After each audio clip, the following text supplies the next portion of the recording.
Good morning. Welcome to the Thurston County Board of County Commissioners agenda setting for Tuesday, January 23rd, 2024.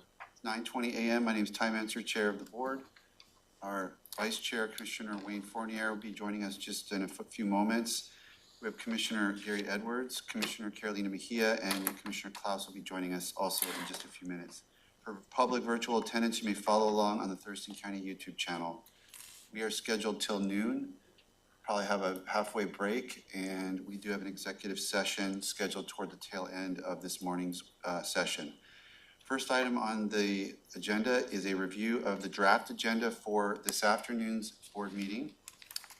So if we pull that forward, we have a 2 o'clock start, Pledge of Allegiance to be led by Commissioner Mejia, a review of the agenda, and approval, opportunity for the public to address the board, county manager's update. On those preliminary items, any additions, County Manager? No, and no update at this time. Questions from board? Any of those? No questions. Okay. For consent items, we only have one. It's a Public Works item, 3A, Public Works Appointment to Solid Waste Advisory Committee. This item is to appoint Trevor Palmer as the young representative to the Solid Waste Advisory Committee. The mayor of Yelm nominated Mr. Palmer to be the Yelm representative. Any concerns about that item?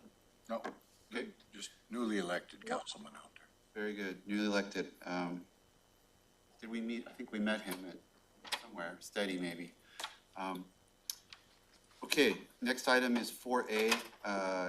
It's under Commissioner's Office, and the item is Contract for Federal Government Relations Assistance. This item is an extension of the county's contract with Strategies 360.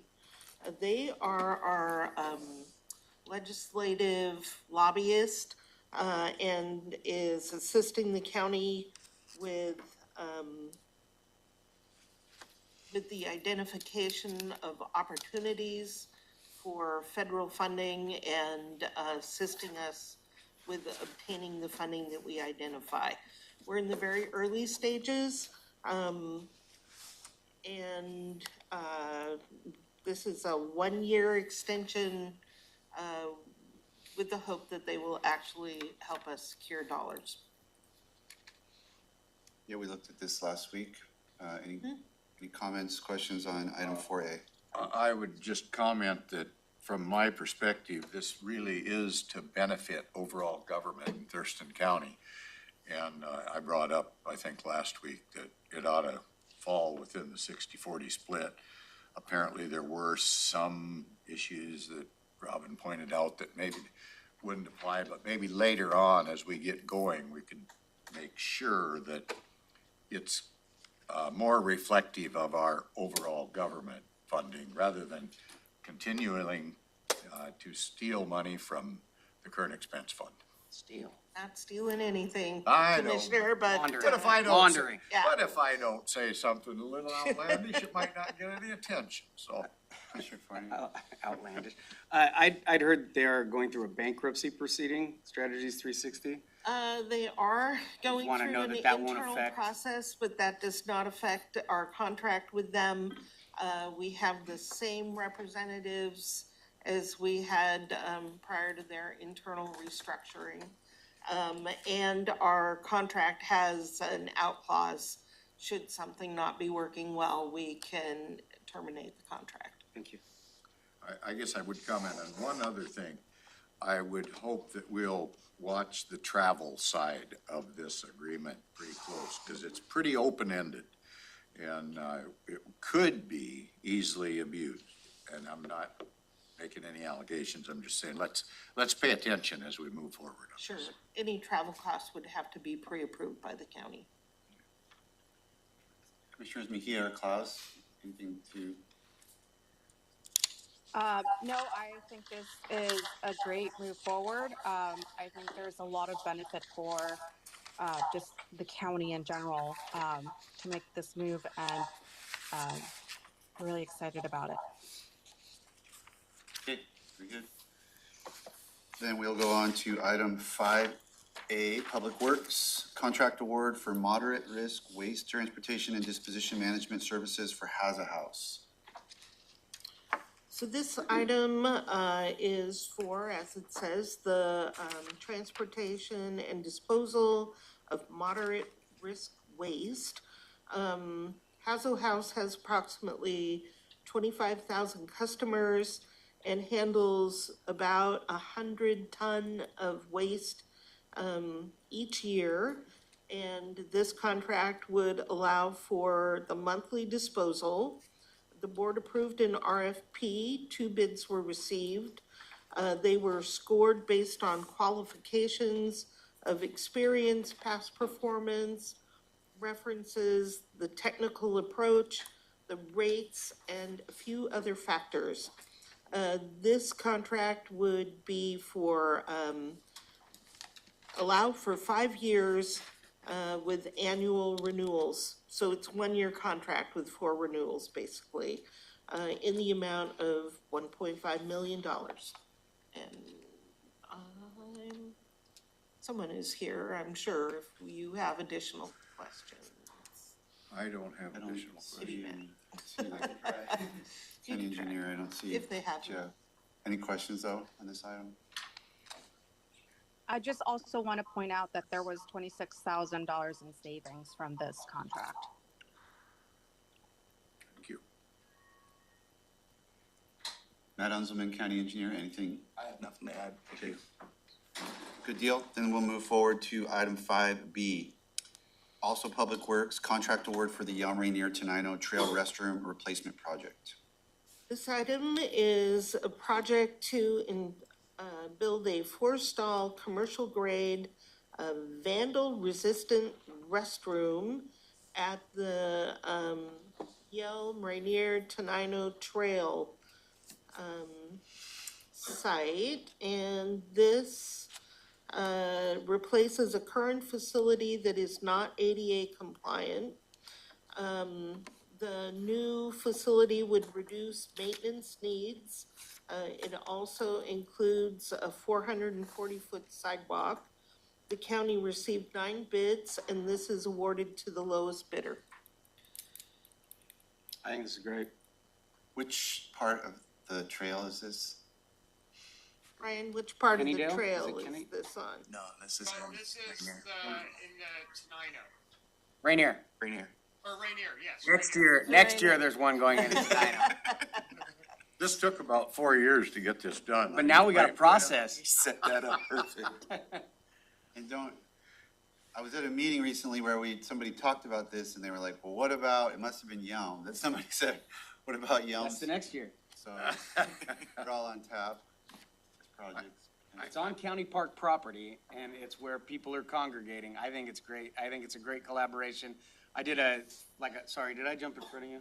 No, go ahead, sir. Yes, sir. I had the pleasure of taking like a 4-hour tour of Public Works on Friday, and it was amazing. It was well orchestrated. I mean, it was an outstanding tour.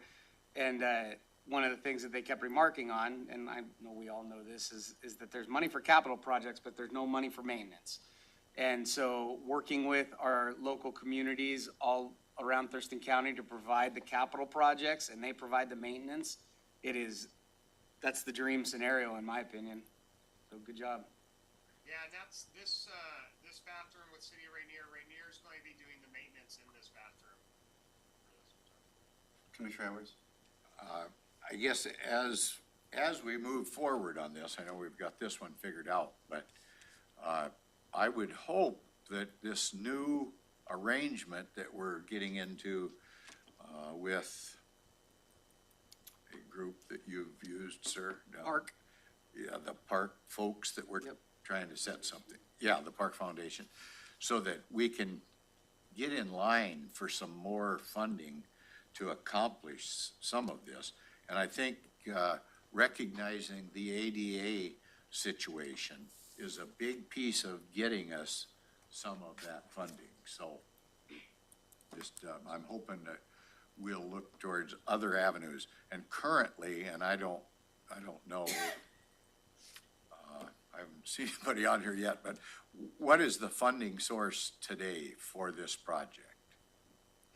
projects funded by Parks Impact Fees and REIT.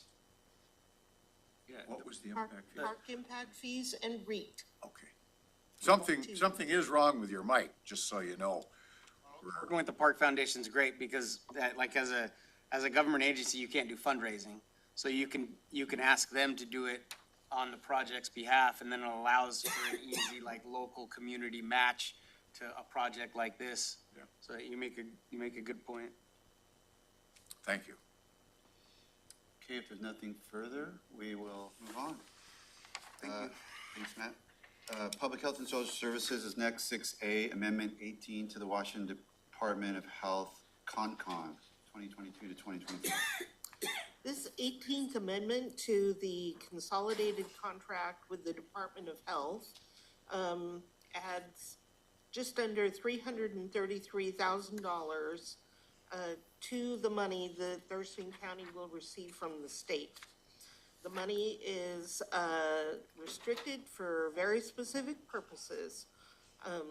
Three new ways that the county will use the money is for syndemic prevention services. Which is what? Syndemic. That is more than one epidemic happening at the same time. I had to look it up. Okay, well, thank you for It's a saying new word that. for most of us, except Caught me Mr. off Bain, I'm guard. sure. Yeah, no, had to look it up. They can also be used to support human resources in the public health infrastructure and the tuberculosis program. The contract also amends the service delivery for foundational public health, the infectious disease program, drug user health, immunization, including vaccines, perinatal hepatitis B monitoring, and improving vaccination rates. So the contract goes through the end of this year, and this motion would approve the Director of Public Health and Social Services to sign the agreement. As fascinating as the 18th Amendment to the CONCON is, I'm really curious about this word syndemic. So Dave, is it a noun or is it an adjective? Are we in a syndemic or is a syndemic something? It sounds like the word endemic, but It's like, Yeah, Just changing the stem. I believe it's an adjective, but please don't hold me to that. okay. We'll have to look that one up. Any questions on this item, the contract amendment? Hearing none, thank you. That concludes the business items for today. Fairly short agenda. We'll have standing items for the commissioners. We have no public hearings today. So, takes us to our next item on this morning's agenda, which is to preliminary review of next week's agenda for January 30th. That meeting would be called to order at 2 p.m. Pledge of Allegiance to be led by Commissioner Edwards. Approval of the agenda. Opportunity for public to address the board. County manager update. Anything? nope, not at Okay. this time. So we'll move forward then to look at the consent items. We have 3A and 3B. 3A is Community Planning and Economic Development, awarding funds to Heritage Grant Program applicants. There was a board briefing on this subject on December 13th and direction given to staff on January 9th to award the requests for funding as requested, and that is reflected in this motion.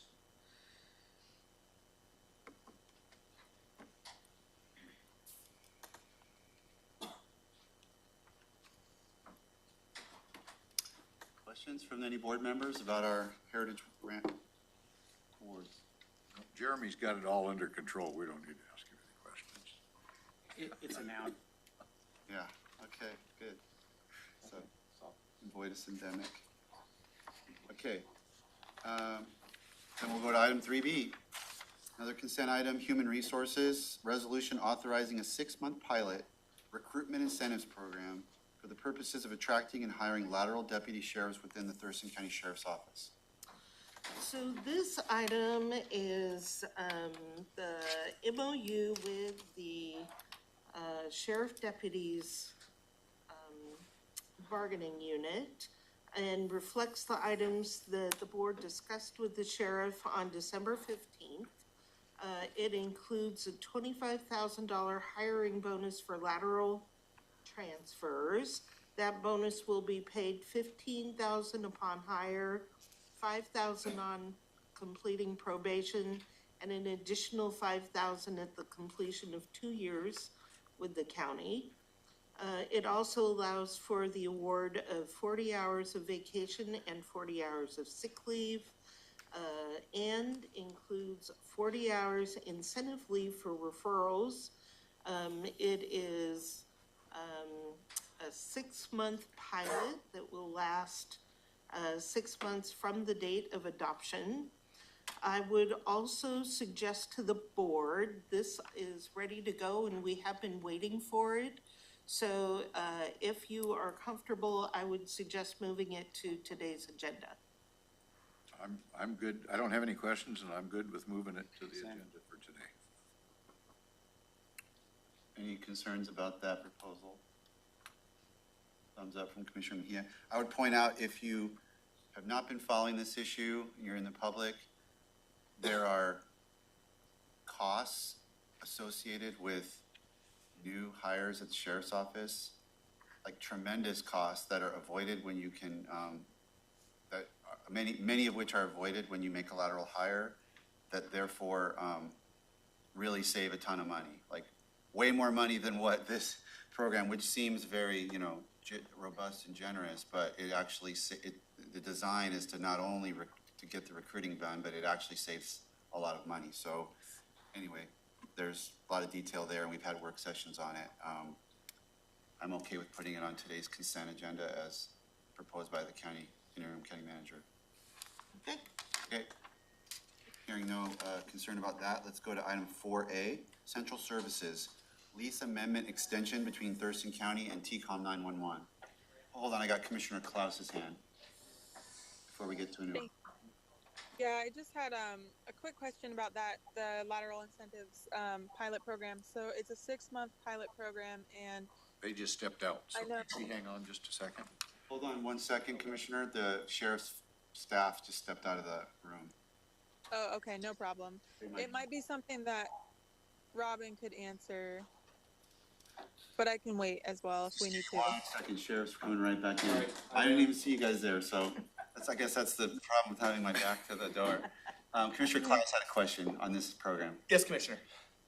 Yes, so my question was, I understand this is a 6-month pilot program, and do we have any sort of metrics in place that we will use to evaluate whether the pilot program was successful?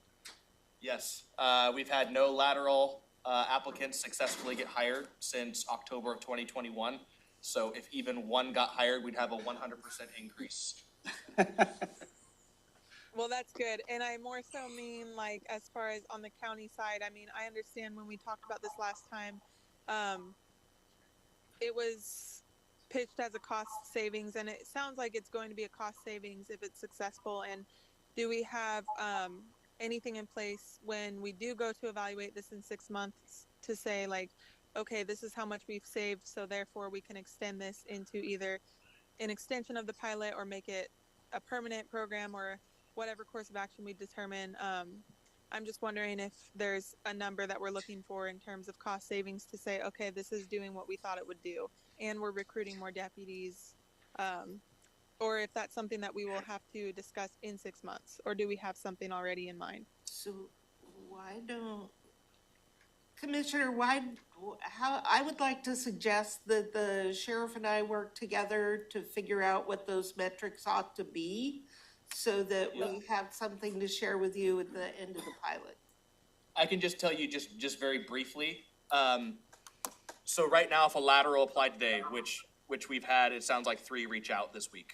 So let's say that we started the process, they applied. It's going to take about a month to get them hired on, assuming they pass everything. Then it takes about, for a lateral, it's that 4 weeks. So it'll take about 6 weeks to get them through training. So right there, you're already about 2 months into the 6-month pilot program, 2.5 months in.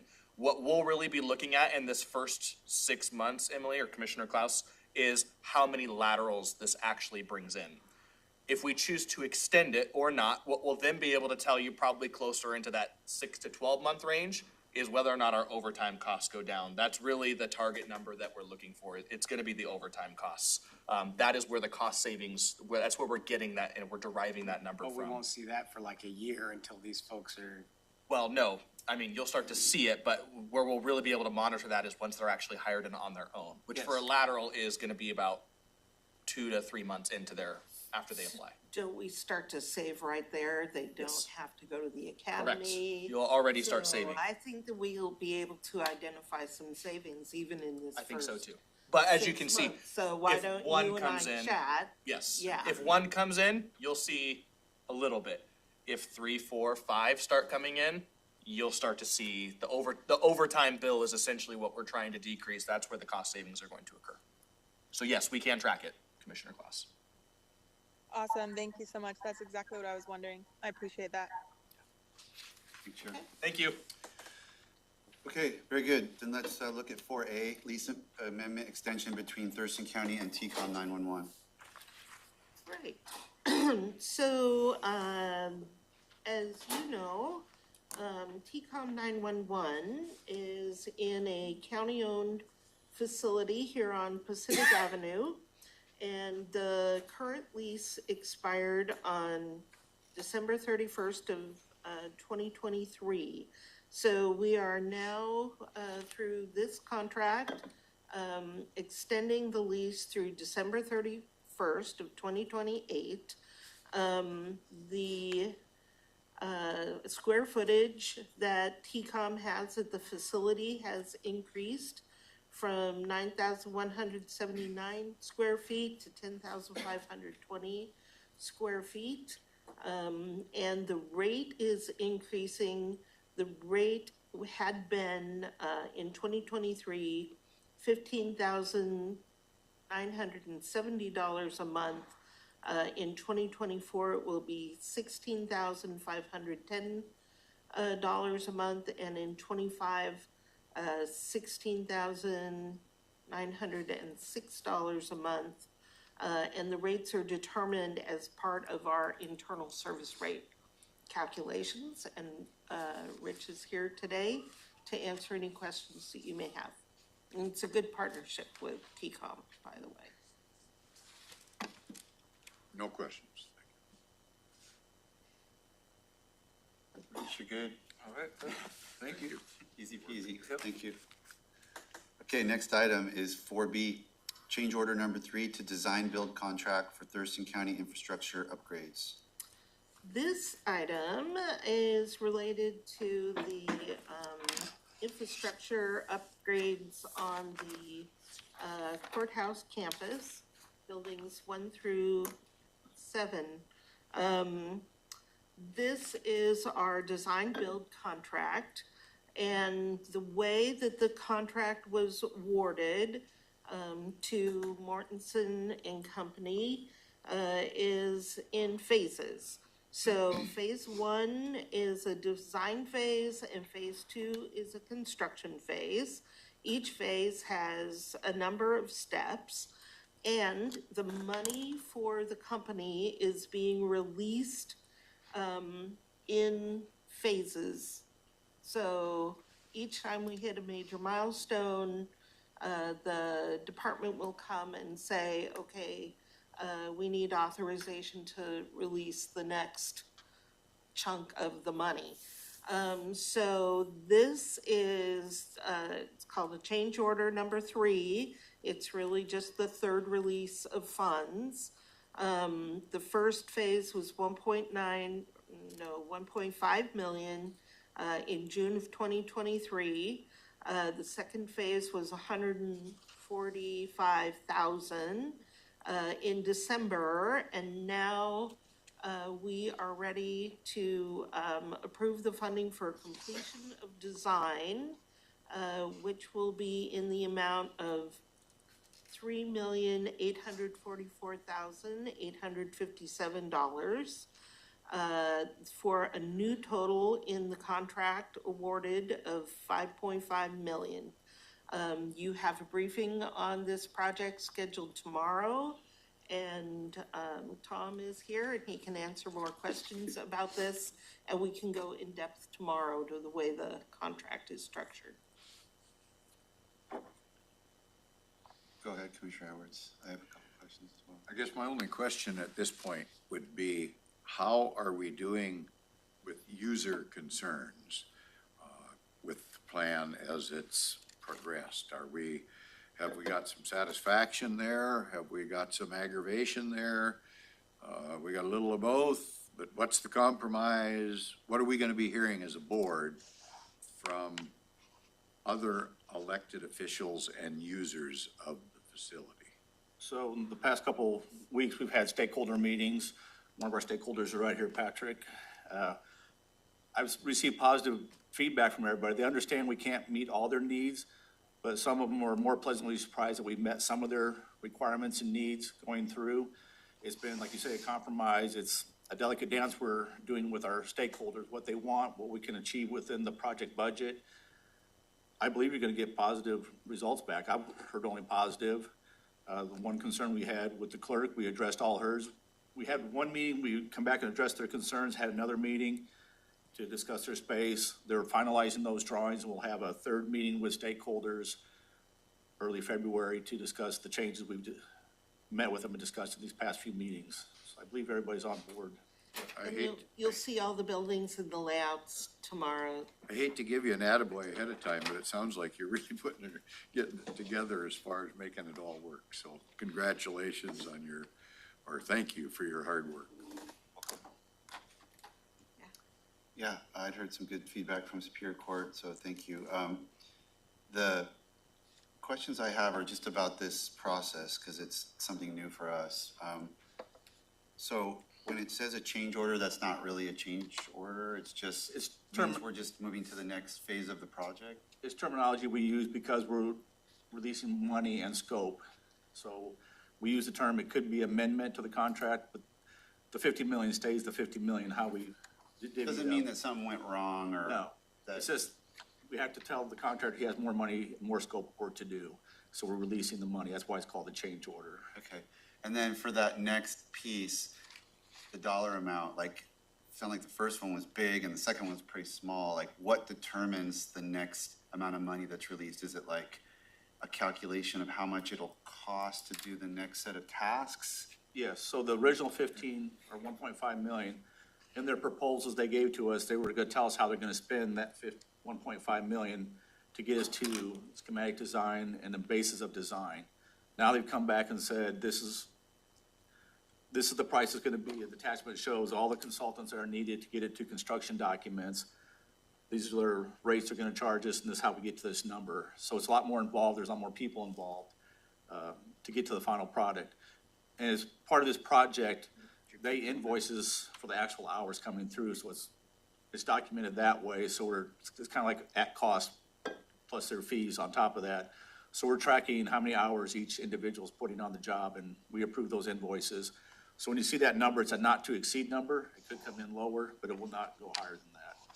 We monitor to make sure that the resources are being spent correctly. So you're kind of segued into my next question. So you're kind of tracking the rate of expenditure, like Yes. piece by piece? Yes. And if something were to be out of whack, then what happens? Like, what's the process for dealing with that? We have a conversation with our design build team and say, we think you're spending too much on this area, or we don't think this is a necessary part of the program. They're just basing on what the comments we got back from the city, how they proceed down to the project. So it's a constant monitoring of what's going on. Okay, so So on a monthly basis, I know exactly how much they're spending. Okay, that sounds good. So we won't see we won't see any big surprises at a certain point that are not manageable. Right, or run out of money, That's what or I'm that's, which is the big So I'm concern. ultimately getting at, but I mean, like, it's something this big and that's evolving. Right. We need to make sure that we're on it, and it sounds like we have a good process for doing that. And tomorrow I can update you on how we track all these costs and the process in more detail. Yeah, I have several questions, but I'm gonna save them for tomorrow's presentation on it. Okay, then, and again, if there's something comes up tomorrow, we still have next Tuesday, and this item is for next week's agenda, so, That's right. Correct. thank you. You're welcome. Thank you, Tom. Did I get everybody? Okay. Then we move on to 5A, resolution updating membership and charter of Thurston County Law and Justice Council. That item is being moved to your February 6th agenda because we are waiting for the legal review. Okay. And Commissioner Klaus, do you want to, I know this got approved at the Law and Justice, so I'm not sure if you want to give a report out. No, I don't think I have anything to add at this time. The county manager said this would be moved to February 6th. Is that right? Yes. Okay, perfect. Thank you. I gave a lot of input. I don't know if any of it was taken, but I'll save I'll stay in suspense and wait to hear the presentation on the, I will tell you, positions were added, none were removed. okay, then my opinion was not taken into account. All right, very good. Well, Yeah, I gave the information to Thomasina to share I'll talk to with you Leah, on so that. that's fine. 5B, Thurston County Fire Protection District 12 annexation. So this item, is to approve a resolution that will allow the, fire district to annex a parcel, RCW 5204-011 allows for annexation by petition. The petition was received by the fire district on March 30 of 2021. The fire district held a public hearing in May of 21 and referred the item per state law to the Boundary Review Board in June of 2023. The review board issued, so in June of 23, the Boundary Review Board issued their determination. And then in October of 23, the fire district adopted a resolution and has now sent this to the county because the Board of County Commissioners has to take final action to approve the annexation. So this has been long in the making and working its way through the legal process, and your approval is the last step. And this is for the annexation of the city into the district. This is the annexation of one specific parcel. And it was What's the address? that is a great question that I don't have an immediate answer to, but we can find any information for you before next week. Commissioner Edwards, did you have? That, really, I'm just, for the public to understand what we're doing here today, we at least ought to say it's at 1234 South Street or whatever it is. 2 Parcel acres numbers or? are- Yeah, and it's 2 Yeah. acres of property It's a adjacent to the single fire station, whatever it parcel. is. Yeah, I mean, Little I more just didn't know the descriptive. motivation, what's trying to be accomplished here. If I knew The what the piece of property was. I'd property do it. owner petitioned to be a part of the district is my understanding. Because they're part of another different fire district right now? Don't have a lot of information on this, other than it's been, a lengthy process and you are the final approvers. Nobody's we not should know nobody's not in a fire district, right? No, there are I would people have that are in, thought. there is no man's land areas. There is no man's land? There are, but I don't really know of any in Thurston County there. But those places do exist. Okay, This is on Johnson Creek Road. which is where? Outside, in between Tenino and Rochester. Okay. Tonight, yeah.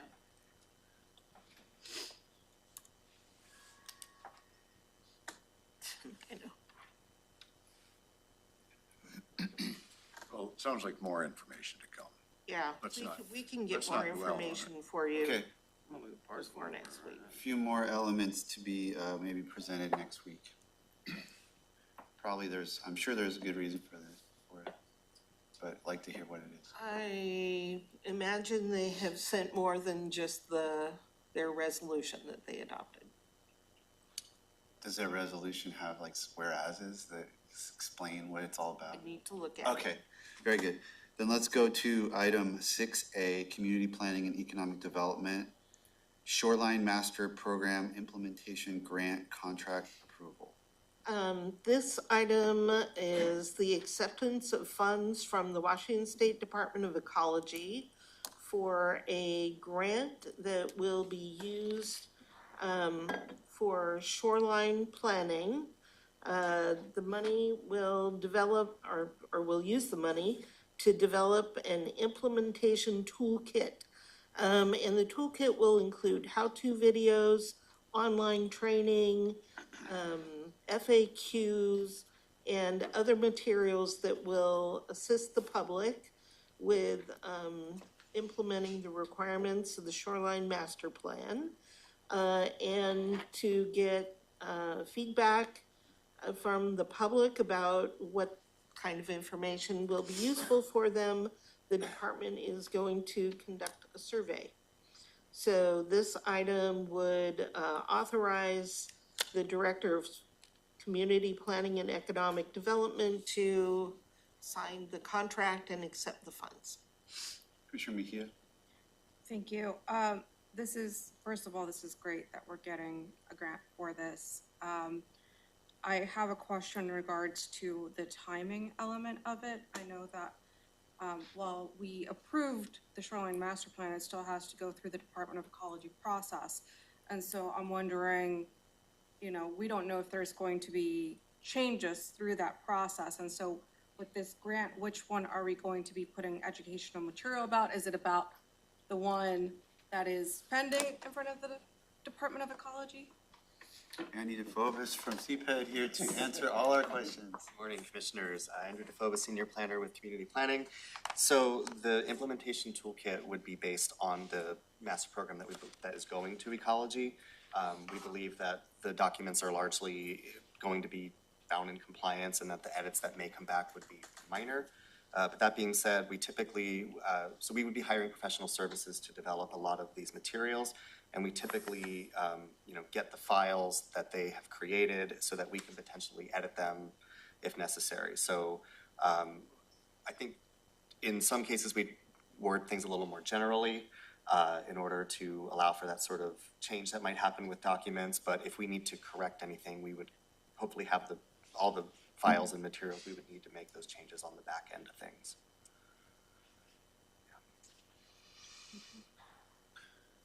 Nope. No questions. Commissioner Mejia covered my question, really. I was like, we're gonna sit on the money for a year, or, but it sounds No, like we're we can not. get going. Okay, That's right. thank you. Thank you. All right, then that makes us to, lost my place here, 6B, Thurston 2045, Interagency Agreement with Washington Department of Commerce for Periodic Update Grant. So items B, C, and D are linked. Item B is the acceptance of a $700,000 grant from the Washington State Department of Commerce. The award is through June of 2025, and the funds will be used to update the comprehensive plan, primarily for consultants, but it can also be used for outreach and staff. The amount of the award, again, $700,000, and this item authorizes the director of CPED to sign the contract. There is a authorization for amendments that would not exceed 15%.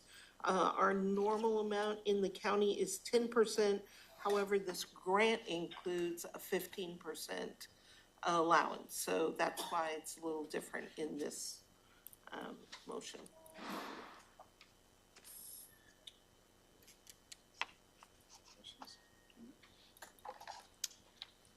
So this is covering B, C, and D?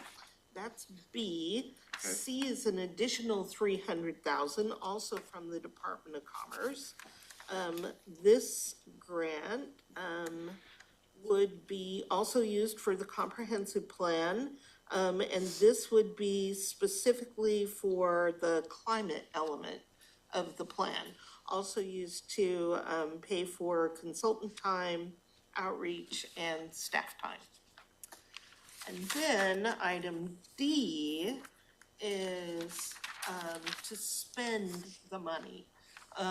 So of the $1 million,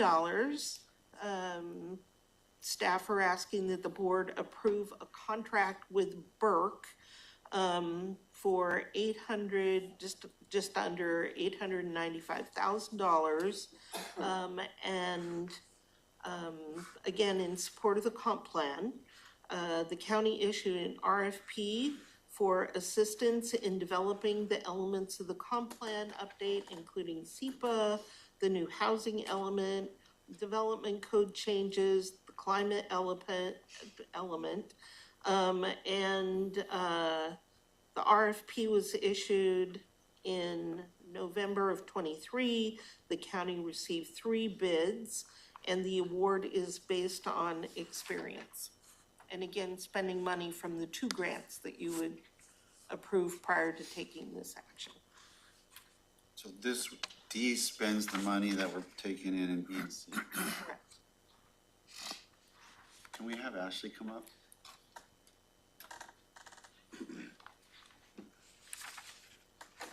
So what I'm curious about is if you could kind of tick through the timeline of this a little bit, because I don't know about my seatmates, but like I'm constantly getting input from the community, like this needs to be in the comp plan, that needs to be in the comp plan, and when's the right, like, you know, if it sounds like, yeah, maybe that does, then what's the right process and timeline for us to act on that?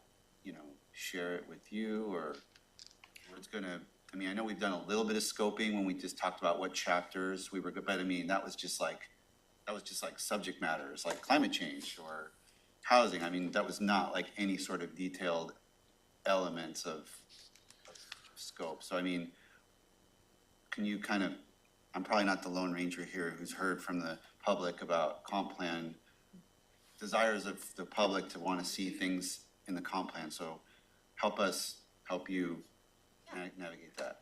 Yeah, so we have had our team doing outreach actually all last year. So we've been going and giving presentations. We've had a survey open. It actually just closed in December, and we're compiling all the data from that. I'm going to be issuing a report that's available to the public. So we have been gathering feedback, and we continue to gather feedback. What these contracts and the consultant team allow us to do is to really start diving into those individual chapters. So up until this point, the feedback we've collected is broader. But once we have that consultant team on board to really start scoping what does the housing piece look like, what does the climate piece look like, we'll be doing more specific outreach just geared toward those elements that you all approved as part of that scope. So we're excited to kick this off. Department of Commerce they're about 6 months behind to get all of their agreements and contracts issued. And so ideally we would have liked to have started this, last October, November. But we're gonna kick it off now, hopefully next week, once we get approval of all of the agreements and contract with Burke. Let me give you an example. And I have actually multiple, but this one just came up yesterday. I was preparing for Salmon Recovery Council meeting, and I was going through the legislative priorities, and one of them is to have local jurisdictions working on comp plans to include salmon recovery. I don't know exactly what, but salmon recovery stuff, I'll put it into the comp plan. So I'm on the Salmon Recovery Council. That's like one of the top priorities from our science panel, leadership team, whatever. So I'm convinced that should happen. What do I do? Where does that go? How do I make that happen? We're in the middle of, I'm going to be reporting back to that council. Like, we're trying to talk about other jurisdictions, no matter when they do the comp plan, right in the middle of it in a sense, or we're about to start being in the middle of it. So it seems like a good time for me to do something, but I don't know what to do with that information. You could definitely reach out to me. So we have staff members on our team assigned to every element of the comp plan, and they're working on, first you start off with the required updates, and then through community feedback that we've been receiving, sort of looking at additional updates. So yes, if you have feedback that you're collecting as you're doing outreach and you want to make sure that that is considered as we move into planning commission process, please, by all means, reach out, or if you send me a note, I can make sure it gets to the right staff member on our team. So I can do that now. Yeah, and we're also doing presentations, and so pretty much on a weekly basis, we are out there in the community. So if you have any groups that you participate in and you want a presentation scheduled, you can also get in contact with me. We can make sure that we have someone there to give that presentation.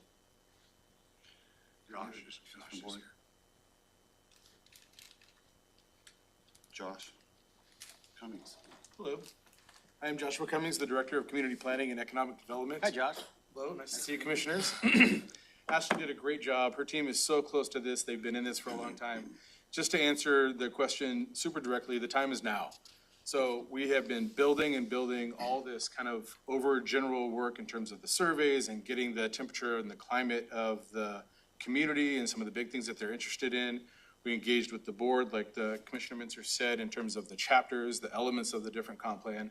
But what we're asking for in terms of receiving this money from Commerce and then spending this money with the consultant is to take all of those general concepts and start to boil them down into actual elements, pieces within the comp plan, like the salmon recovery information, and then put all that together in a package for the board to consider. And so if folks have very specific items that they're interested in the community, right now is the time for them to provide that to staff so that we can package that with our consultant that makes it a way that you can understand what we're bringing to you, to the board, and then we can have those discussions. But it's super exciting. When we were 6 years behind in approval of our comp plan a couple of years ago, we didn't hear hardly anything from the community writ large. Now that we're about a year ahead and have done great planning, everybody's chomping at the bit. And so I understand that the commissioners are getting a lot of information from the community on how come we haven't done this yet. Our staff is ahead of the curve, and I really appreciate the work that they've put into getting the funding from Commerce and then getting this set up so that we're prepared to dive deeper into each one of these elements. And so that's really what's happening today, is that your staff in the CPED, Ashley and her team, are ready and accepting of the Commerce money. And then we want to be able to be set up to receive all those elements from the folks that you're hearing about in the community. Commissioner Edwards. I guess being salmon's covered, how about from the housing perspective? Are we already coordinating with those folks, say from Master Builders or the Economic Development Council? We've got a new requirement coming up January 1st of 25, and I think that's that 90-day thing, be able to be responsive within 90 days on permits. Is that right? Yeah, so that's a slightly separate issue. That's SB 5290, and it creates more direct, specific guidelines for Brett's group. Remember, the other side of the house is the permitting side, and that's for Brett's group and the development services team to meet the timelines or face potential penalties. And so we are working on that. We were ahead of the curve on that. We were working on those timelines with the project review timeline before SB 5290 even got to the legislature. So we're building towards that. And in terms of the housing conversation, Ashley and her team, again, have been hard at work with not only the business and building community, but also the other jurisdictions that we share UGAs. We meet ongoing with the Thurston Chamber, the Thurston Economic Development Council, OMB.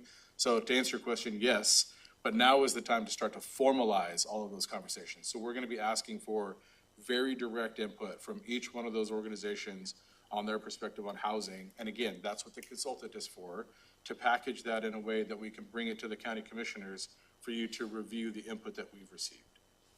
And would that cover things like when you talk about affordable housing, like ADUs, a mother-in-law house, whatever, the being able to implement those kind of programs in a more effective manner? We're always looking for opportunities for efficiency. But will ADUs fall in that mix? We're looking forward to receiving the information from the community. We think it will, but we don't want to be, get ahead of the curve of our community partners. ADUs are ongoing part of the solutions for housing in our community, so we presume it will be. I mean, they're a big piece of affordable housing. So Ashley was gonna say something. Oh, no, there has been recent legislation, around ADUs, and so that piece we will definitely take a look at, as well as it's one of the probably most useful tools in the affordable housing toolkit for rural areas, but trying to make it easier for folks to establish them. And we're deeply engaged with our partners in the community, so to answer your question, yes, OMB is a part of at the table. And I personally went and gave a presentation to the Realtors Association, and had conversations with Jesse at Olympia Master Builders, and let him know sort of the opportunities that they'd have to weigh in. Thank you. And I also, just to toot Ashley's team's horn, also Burke Consulting is an excellent, nationally recognized firm.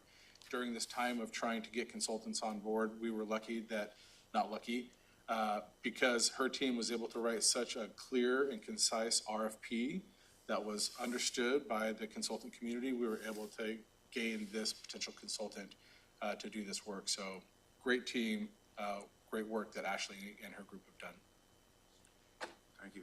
This probably I'm gonna just tee this question up and we can, so you kind of know where I'd like to talk about at a future briefing on this, but I'm just a little more interested in this mechanism, and the housing one is a great example because I keep hearing jurisdictions have to plan for housing for 20 years or however many years in every income stream. And what does that mean, plan for how, it's a private market, we don't build housing, so how do we plan for, I know you have to make sure you have the right zoning.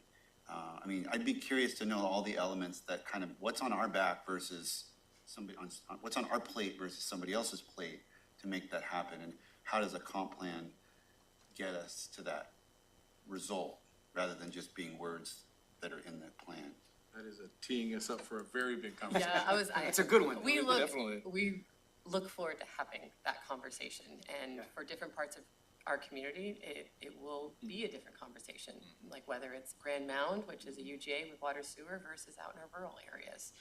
And that goes into our housing action plan should define all of that, right? The county does not have a housing action plan like the cities do, and so the comp plan is really going to be the place where those policies go. So working with our jurisdictional partners to understand what their housing action plans, supporting them, as well as trying to find creative solutions in rural areas. So yeah, we're looking forward to all that. We have challenged our consultant to be creative and innovative, that we don't think enough brain power has been put into affordable housing solutions in rural areas. And so we hope to be a leader to the extent that we can. One goal that came up at our retreat was defining for ourselves what it means to say the words affordable housing. Because people like to just throw it around there, and it sometimes becomes more of a political hot button topic than an actual defined concept. Yeah, it seems like what I'm hearing a lot of talk about this right now with the session, but it seems like at the most permissive level, the state will use 80% of area median income, but then if you really want to a more progressive or targeted definition is 50% of area to get the truly where the true gap is and the most vulnerable. But those are the two numbers that I kind of hear most typically used as a definition, at least in all the different housing bills that are floating around right now and programs and stuff. And you're right, Commissioner, we can do everything we can as a government to set the stage, but it is a private market. So what we can set the stage for, it still is, developers need to decide if they can make it pencil. Okay, thank you. So is everybody good on items 6B, C, and D? All right, thank you. Yes, sir. Comment on 5B? Sure. So there are no man's lands when it comes to fire districts. There are areas that aren't within fire districts, and a lot of times that happens when if it doesn't have a structure on it and it's like a forestry parcel and it's covered by Department of Natural Resources for fire protection, because they have a fire wing. And so this parcel, there was a house built there in 1995. It's like a 32-acre parcel, and it's kind of like out in an area where it's right on the edge of Southeast Thurston Fire Department and South Thurston Fire Department, which used to be Fire District 12. And there's a cutoff line on Johnson Creek. This parcel is within the boundaries of what is traditionally Fire District 12, now called South Thurston Fire. So it's kind of a little right off Johnson Creek Road, big parcel where somebody built a house and it's just hasn't got annexed into the district yet. So it's still technically covered by DNR. Oh. And DNR doesn't provide structural fire protection or EMS. So they get the services from the fire district and they're currently not paying. So it's a simple thing we need to fix. I see, plugging a gap. Maybe as a follow-up. Yeah. When this annexation occurs, providing it does occur, then that parcel will begin paying taxes into that fire district, and consequently, they will get service, and their fire insurance for their homeowners will depreciate, will go down. Yeah, right now they have considerably. probably they're probably rated at like an 8 or a 9. Right. So this is a benefit to all parties, including the fire department. Hopefully, there won't be a fire and they'll have income coming in, so. Yeah. So, I got you. based on that, with that information, I'm good with doing that today. I don't care. I mean, because I do understand the whole concept of it. Yeah. Having been through that. The only thing that would make me take pause is if it was right on the border of one fire district and another fire district, and somebody that was on one border was saying, well, I want to be in this one over here, then I think it would be appropriate to ask the fire departments both. Well, that's what I was getting at. But that's not the case here. Yeah, Their neighbors. That's exactly what I was getting at, like why is it going from one district to another, and is Yeah. everybody, So it's but- not doing that. if it's taken from DNR, I'm all for it. Of course. So let's keep it on for next week so that we can maybe take a look at the resolution and the staff can be ready to give the explanation. Thank you. All right. Next up, I think, is Public Defense, 7A, approval of a funding agreement with Washington State Office of Public Defense SPAR program. So We have our director here.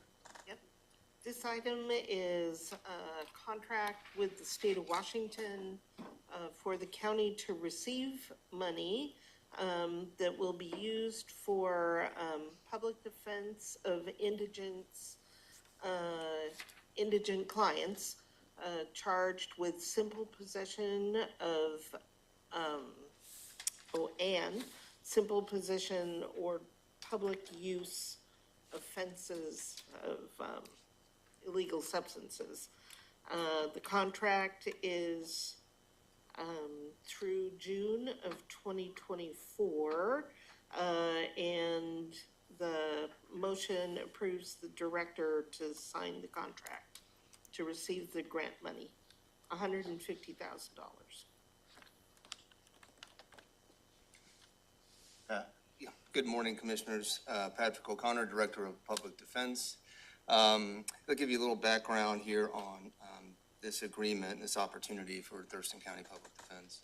So as you all know, we had the State v. Blake decision voided and found unconstitutional, or criminal possession of controlled substance laws. That was addressed in 5536 with the legislature now criminalizing possession of a controlled substance, making it a gross misdemeanor, and that went into effect in August of last year. State Office of Public Defense sought funding from the legislature to fund public defender offices in Washington State in response to the recriminalization of unlawful possession of a controlled substance, and making that funding available to offices that wanted to compete. What we did want to compete.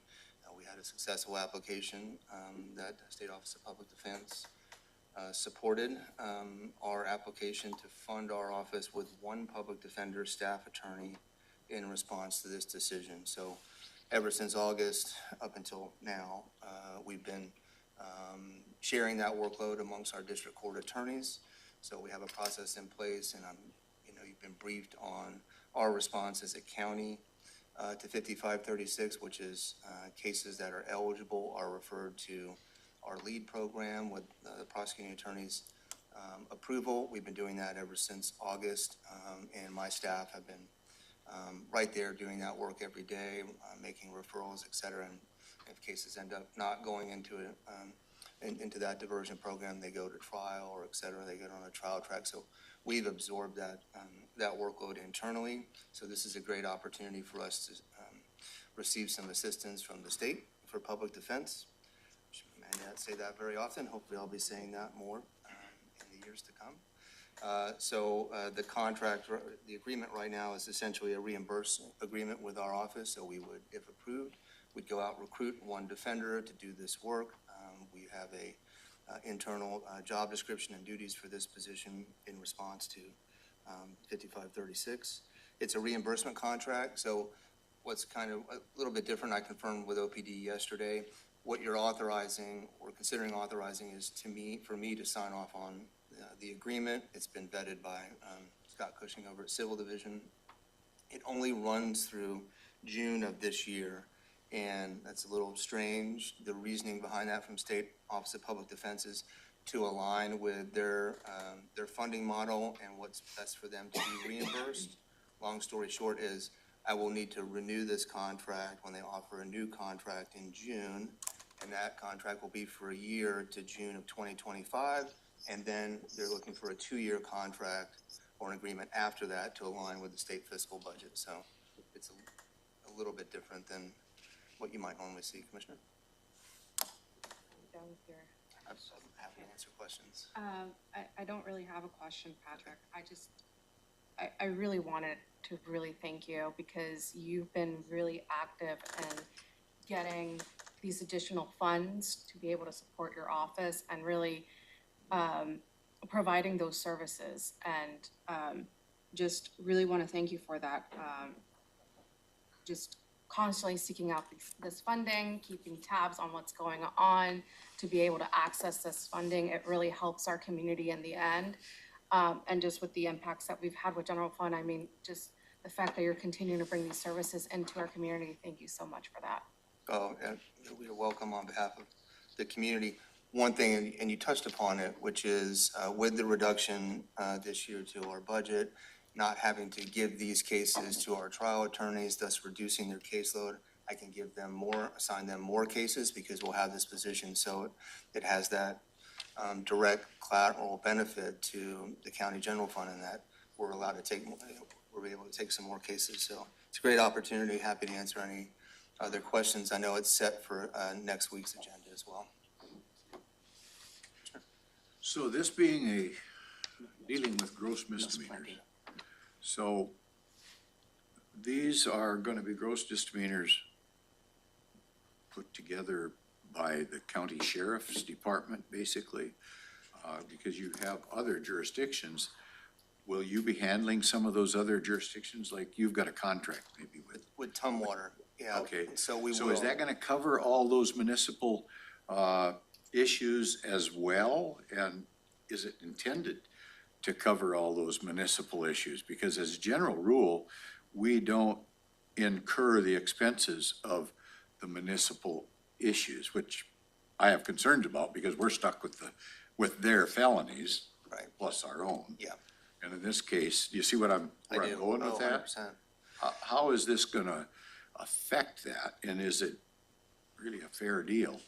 I mean, I want you to do it. Don't get me wrong.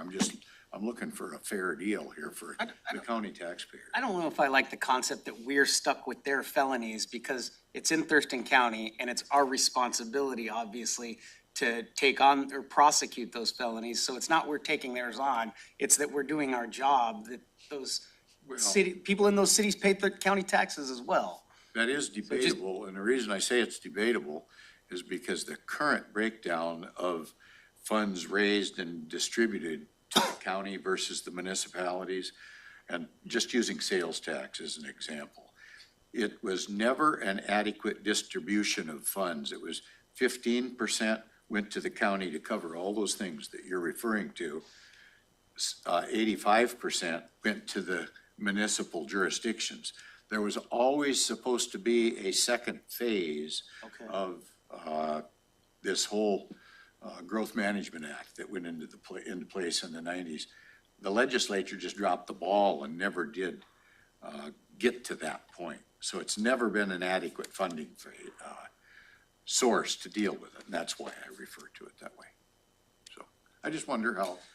Yeah, no, it's a good question. So, right now that these cases are gross misdemeanors and misdemeanors, we're representing individuals arrested and referred by the sheriff's office and state patrol, right? So we get a lot of state patrol DUI cases, and the DUI cases sometimes involve a possession of a controlled substance.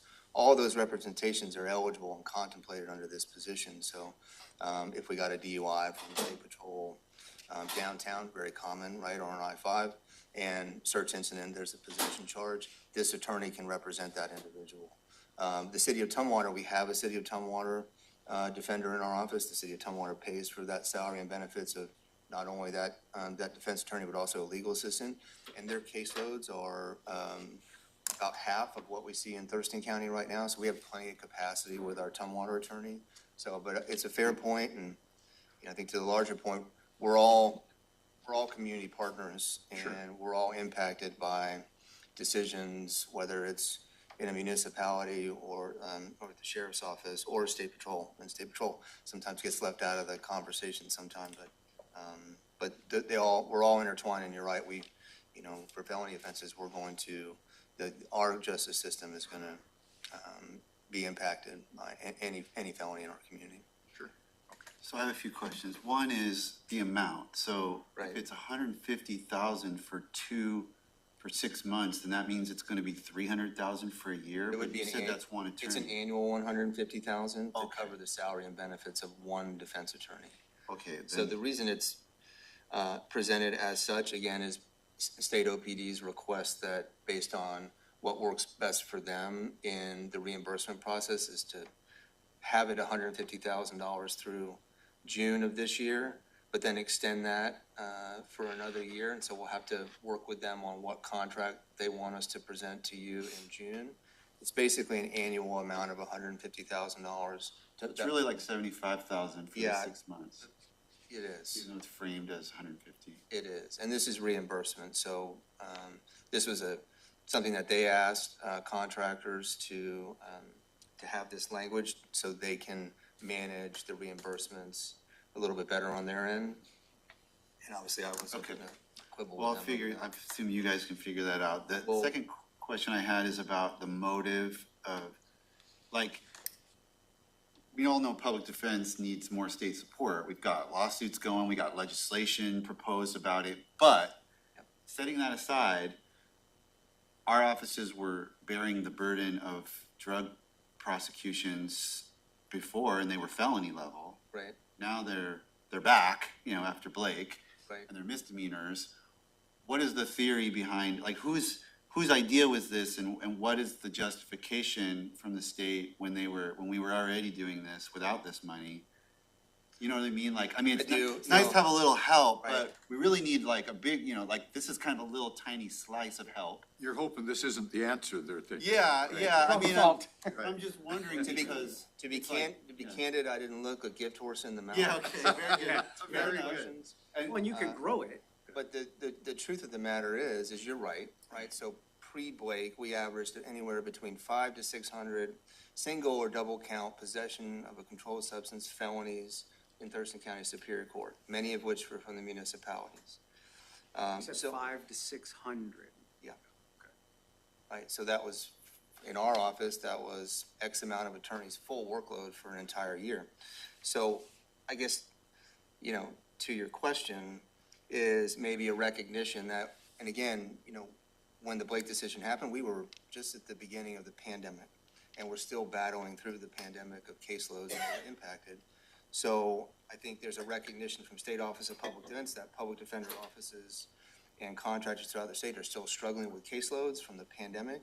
Yeah. And this is an opportunity to offer funding to provide some additional relief if it's a position in an office like ours, where, yes, they're not going into adult felony court anymore, but there's still a workload impact. And That's my best educated guess. Again, I didn't, Was this OPD going after this money Yes. and getting approval from state, or did some state legislator decide to do this, or the governor? this is State Office of Public Defense developing this program, which they call SPAR. Okay. So this was an immediate response, because again, you know, every jurisdiction's approach is different, right? What Thurston County is doing, which I'm really proud of, with our stakeholders, the sheriff's office, prosecuting attorney's offices, have a true program in place, because we didn't know how many cases we're gonna get, right? And then there's also policy decisions, right? So the sheriff made a policy decision that we're not going to book individuals just exclusively on this. That's a huge policy decision that he made. I support it, but in a neighboring county, let's say, they went the other way, right? So neighboring counties might be seeing hundreds of possession of controlled substance cases going into their district court. Policy decisions or different approaches, so, yeah.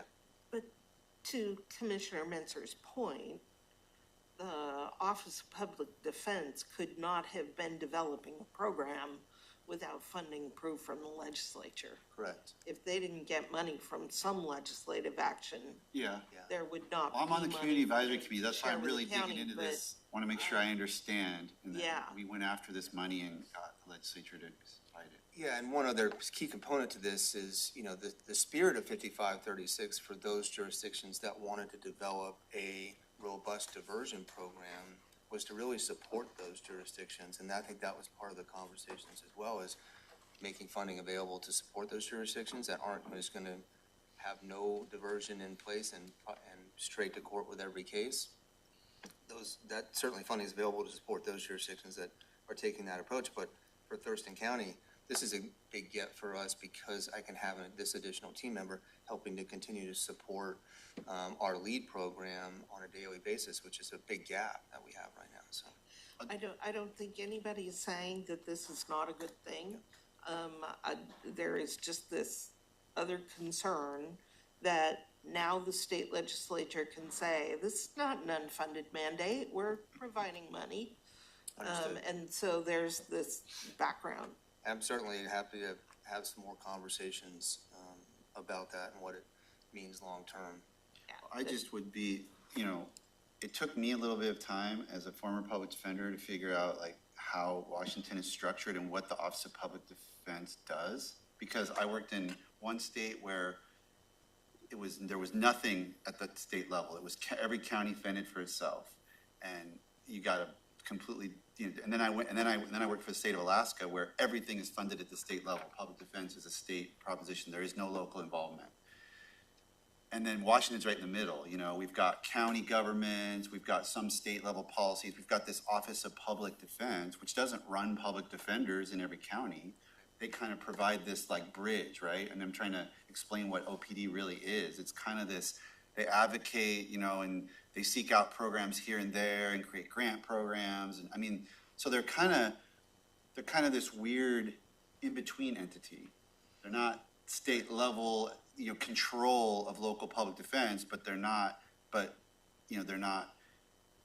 trying to create some consistency across the state and helping different groups that don't have different resource streams be consistent. So and then I volunteered for WASAC to be on the community advisory, but it's kind of been a learning curve for me to understand exactly what is OPD's lane in the whole system.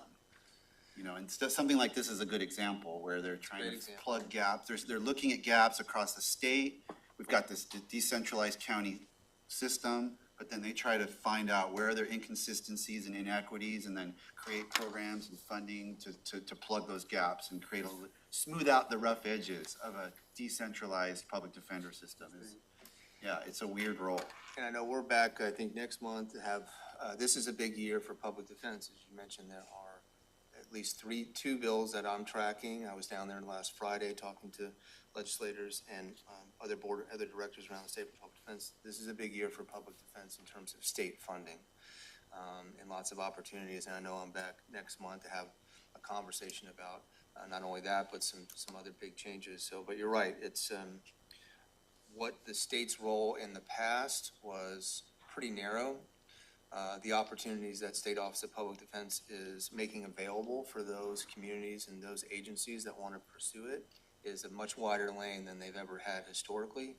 And that's a good thing. That's a good thing for us as a community and for a county agency to have additional opportunities to, for revenues to do the work that we have to do, so. Okay, any other questions on SPAR? Thank you, Pat. Yeah, you bet. What's your soup of the day? Spar, yeah. Spar yeah. Cafe. I did tease them at that. I didn't ask about the origin of the. Spar. It might have been figured out in the back room at the spot. Yeah, right. Probably did, yeah. I don't get invited to all that. So thank you all. Okay, item 8A, Public Health and Social Services, Capital Region ESD 113 contract. So this is a contract to provide services within the school district. Public Health and Social Services has two divisions, Community Wellness and the Disease Control and Prevention divisions are collaborating with school districts and community partners to develop programs and policies that will reduce the use of tobacco, vaping, and cannabis amongst the youth. This contract is for just under $64,000, will run through June of this year, and the motion authorizes the director to sign the agreement. And we've got Gretchen here to answer any questions that you may have. Any questions for Gretchen? Commissioner Edwards? I believe this has been an ongoing contract for many years, I think, right? Yeah, okay, just wanted to make sure. I think the difference, Commissioner Edwards, is it was previously with Choice, and it's a DOH contract that they had put out with Choice, and then they subcontracted with us, and now Choice is no longer involved in this contract. So now it's a contract between Department of Health to the ESD, and they are subcontracting to us. Yep. Okay, thank you. I have no more questions. Commissioner Klaus? Is this the first year that Choice is not part of this?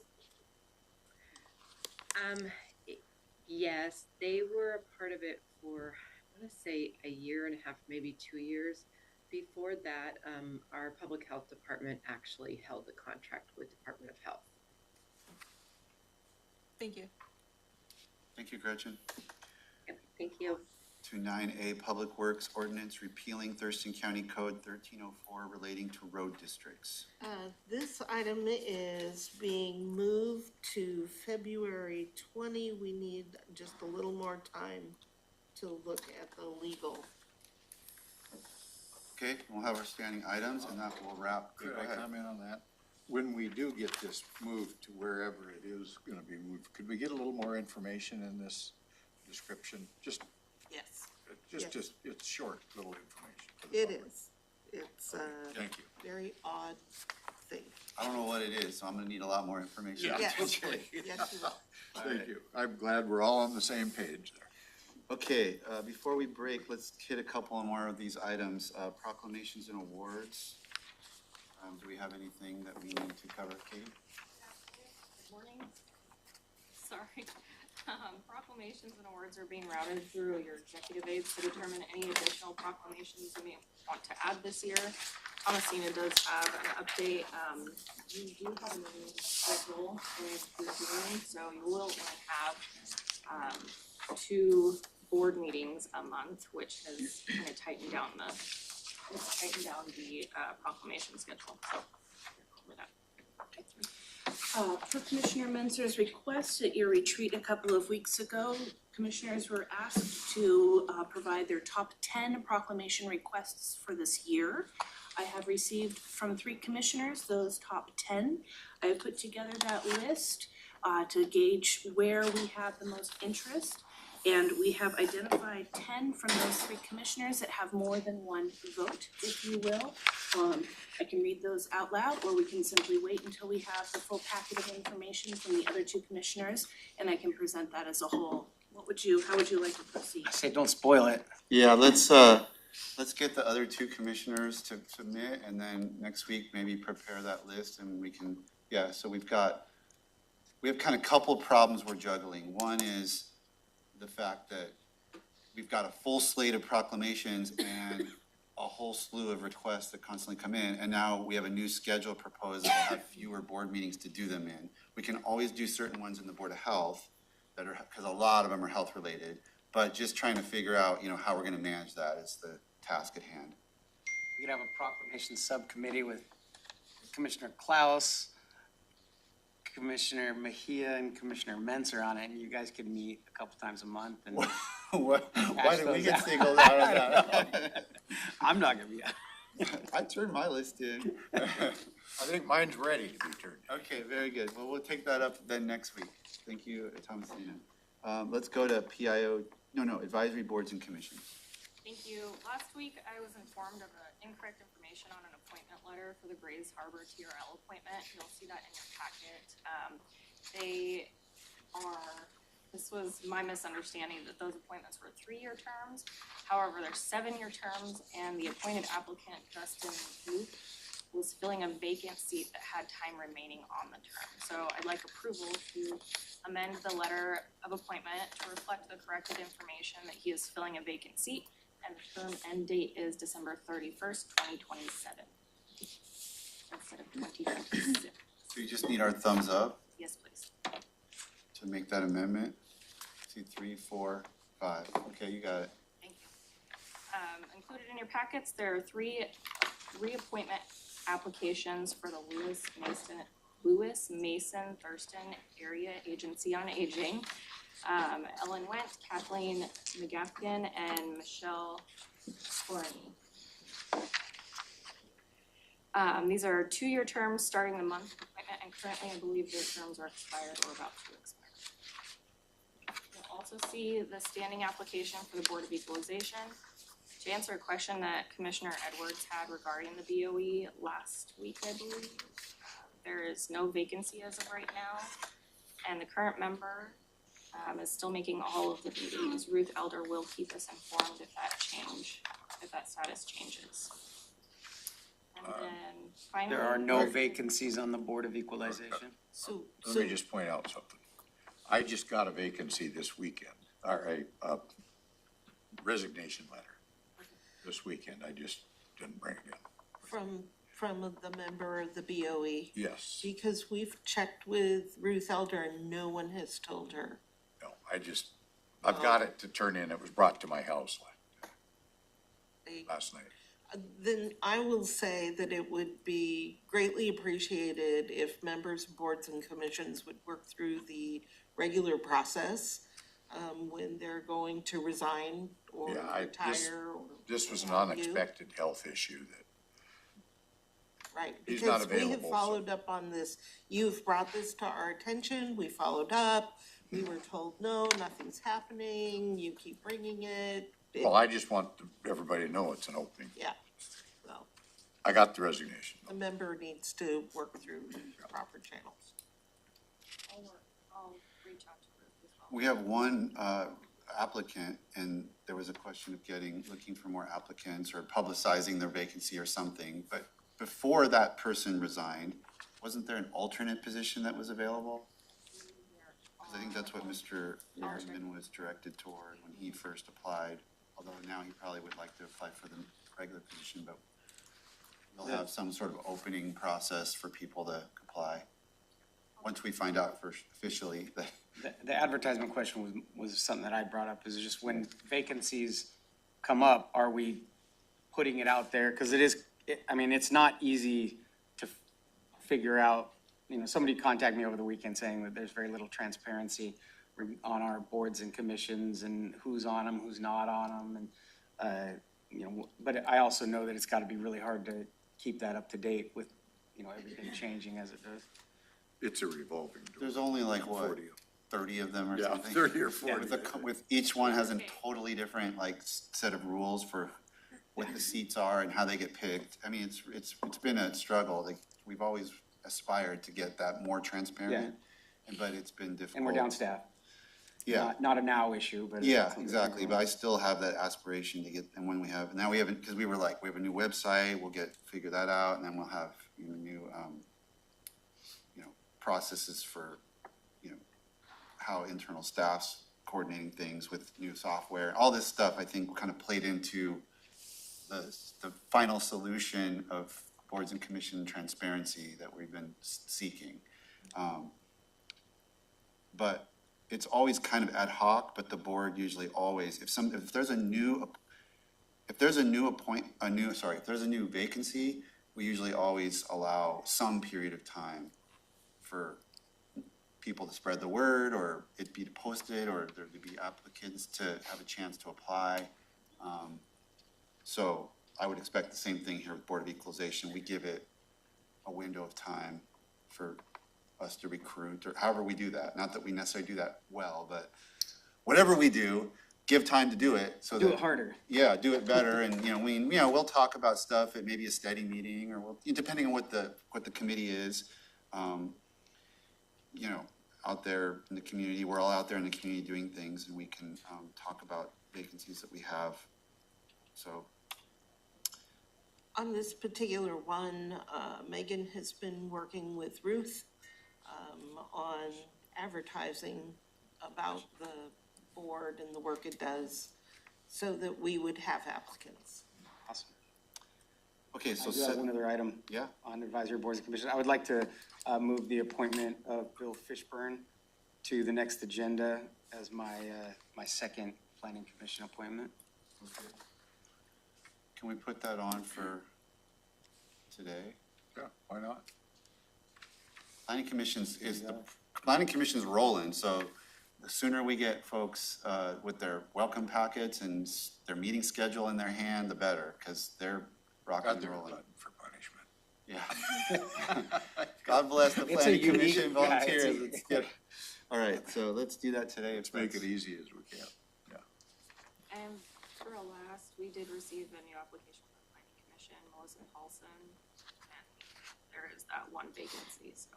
Yep, and that's up to Commissioner Klaus, and I know she's working on it, so. Yeah, I was gonna ask, I'm sure this is really recent, but was this printed out today? I was expecting an application to come in late last week, but it's not included in this packet. I just wanna make sure, because if that one's not in, I'm gonna go ahead and move forward, later today. I won't have it ready for today's meeting, but were there any more that came in the last couple of days? Do we know? No, Melissa Paulson was the last one that I received several. I think I got that email from Norm Box, and then also Jamie had sent an old one as well. So Okay. same person. We could take another week on that, Commissioner, and then if they come in, if that's the person that you want, and the board's approves that, we can just slap it on next week's agenda on Tuesday. Okay. So if you need a few extra days to track down that application. Okay, I feel like if it's not in, they might not take it seriously enough. I mean, I told them that I was making my decision today. So if it's not in by now, I'm gonna go ahead and call them. Don't jump to conclusions. I had a Well- planning commissioner who'd been serving, and it's like, it was really difficult to get him to submit that application just when we, reset. It's just things, some people are more on top of stuff like that than others, but, so, yeah. But it's your call, just let us know. Commissioner Mejia? Jumping back to the Lewis Mason Thurston Area Agency on Aging, I'm wondering, Yes. Commissioner Edwards, you sit on that committee, don't you? And I'm just wondering, was this supported by the committee? As Or far as I know, it's an advisory board. I'm good to go with all of these recommendations. You work with these folks, right? Well, not with these folks. They're an advisory board. To Oh, the- to the group that committee? you're on. That's right. Okay. Yeah. So I don't have an every day or, Okay. Is that a limited, I don't see on the list that they're like, 2-year appointments, I think. okay. 2. Two is what I just.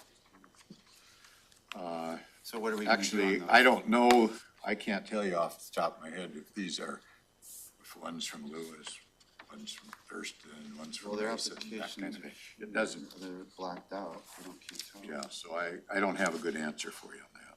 But, You and I have to find some noxious weed control applicants too.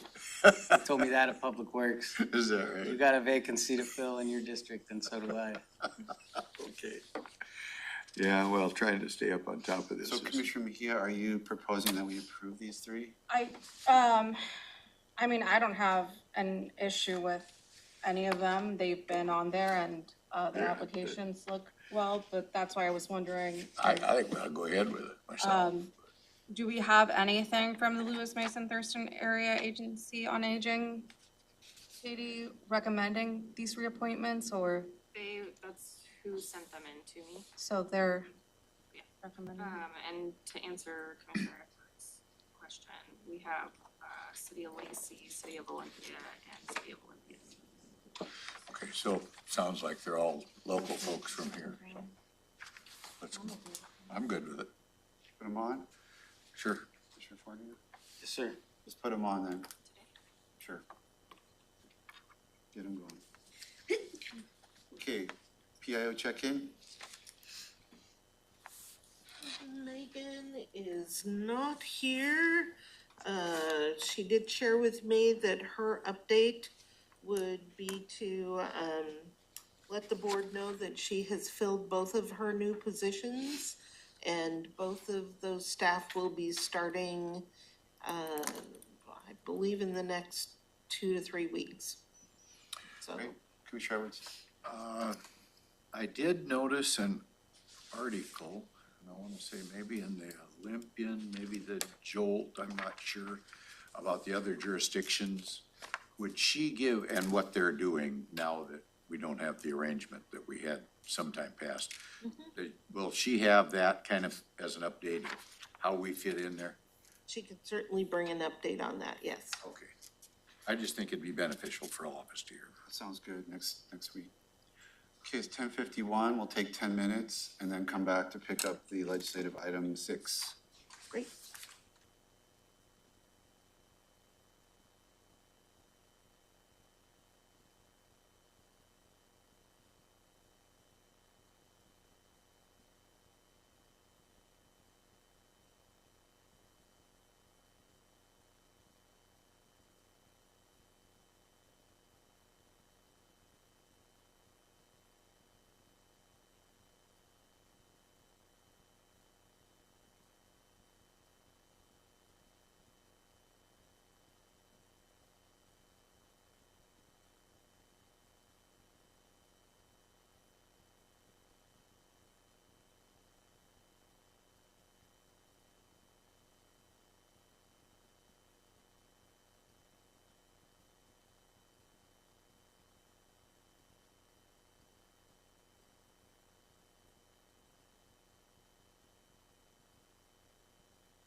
Okay, it's 11:02 a.m. We're picking back up with our agenda setting work session for January 23rd, and we're picking up with item 6, which is legislative check-in.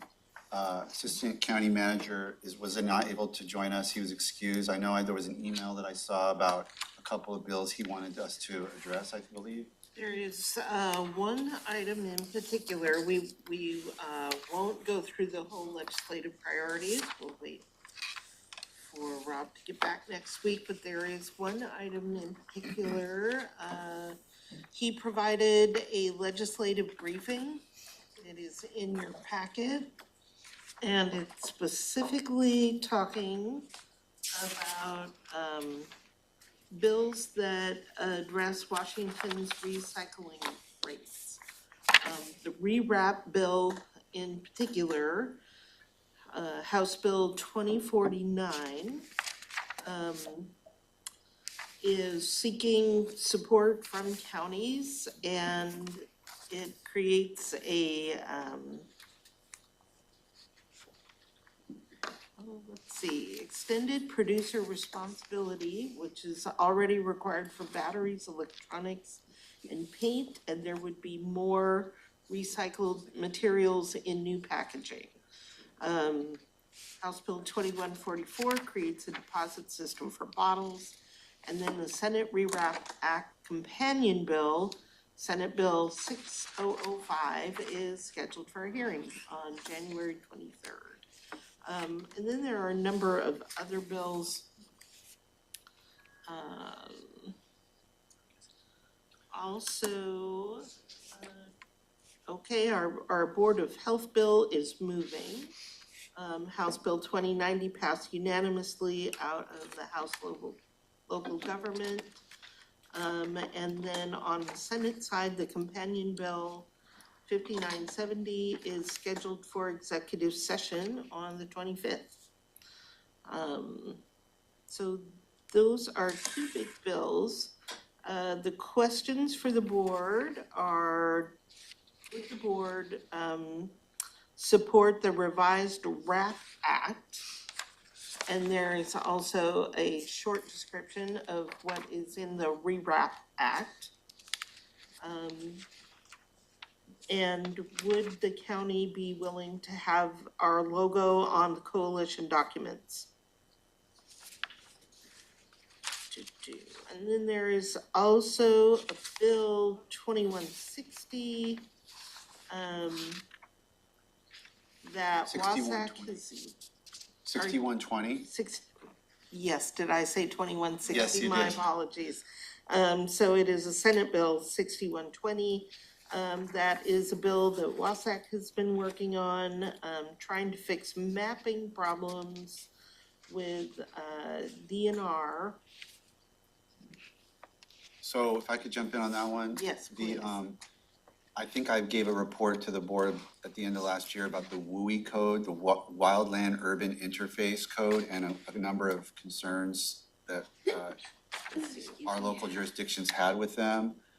This doesn't fix all the problems, but it's an attempt to try to fix one of the problems. And I checked with the Tumwater building code officials who are taking the lead for the whole region, including, I think, their spokespeople for the Association of Washington Cities. And they support this. So like I say, it's not a complete solution, but it's a partial solution. So I'm Where's this at in proposing that here? we support 6120.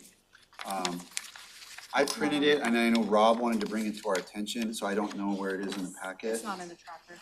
It's on the tracker, so. There's a page here on 123. So what it does is, just if you, so there were two major sets of problems with the WUI code that was passed. One was the mapping that it applied to, and the other was like the defensible space requirements might have been too overly aggressive. This deals with the mapping, so it's, like Tumwater came and said, under the DNR mapping, the entirety of Tumwater would be subject to these requirements. And Parts of downtown Olympia, all of Tenino. yeah, and the whole of Tumwater is not a wildland urban interface zone, so, so it was just silly. And so this basically says it wants to redo the map, and what Tumwater was advocating for is in here, which is that if we want to, we can create our own map. So section 4 says all counties, cities, and towns may complete their own map of areas at greatest risk from wildfire for use in applying the code. Any map must utilize substantially similar criteria, but it gives us, so anyway, this I think is really consistent with what I presented last year and what Tom Water is trying to advocate for, and it sounds like Commissioner Fournier is aware of some of this too, so I'd like to throw our support to 6120 however that's needed. And then on the rewrap, I saw at the WASAC, I don't know how many of you were with me, but at the WASAC conference, there was a presentation, a breakout session on this that I thought, there was some arguments, back and forth, but I generally thought this was a good thing. And I know that Jessica Bateman, Beth Dolio, and Sam Hunt, all of our LD22 representatives are supporting it. So I would be okay myself with supporting the 2049. Based on what I heard at WASAC and our local leaders' support. So on 6120, there is a public hearing scheduled 8 a.m. on the 26th. That is the day that we are doing county manager interview. At 8 a.m. To like 10 p.m. Yeah, so you never know when you're gonna be called.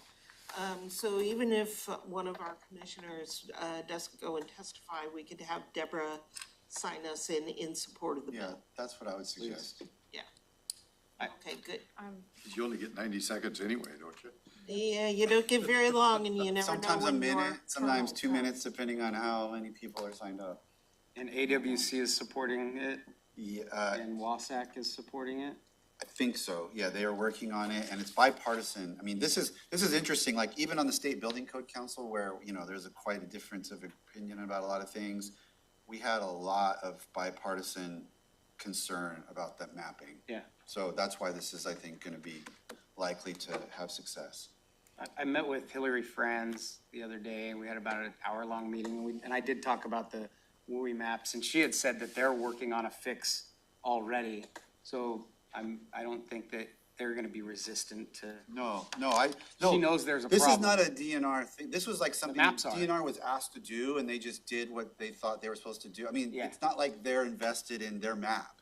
Yeah. They're very much like. They just didn't build a good map. They just didn't do, like, there was a mismatch in terms of what they were asked to do and what they produced. Yeah. And so WASAC is supporting it. I'm looking at their hot list right now and their support, and it's high, so they're definitely tracking on this item. All right, so I'll have Deborah sign us in support of this bill. And that will indicate the county's support. And then I'm also, I'm on the same page for 2049 as well. 2049 is a little bit if you don't know anything about it and you wanted to take, if we want to revisit this next week, I mean, I would understand because there's some complexities to it if you've never heard of it before, but I think I'll probably be thumbs up on it. But I don't know, what does anybody? I didn't see any reason why we would not support that bill. Thumbs up, okay. And then the name, is it okay to use the county's logo on the coalition supporting rewrap? Yeah, good. All right. I just want to follow up regarding the conversation that I had with the Public Lands Commissioner, with Hillary Friends.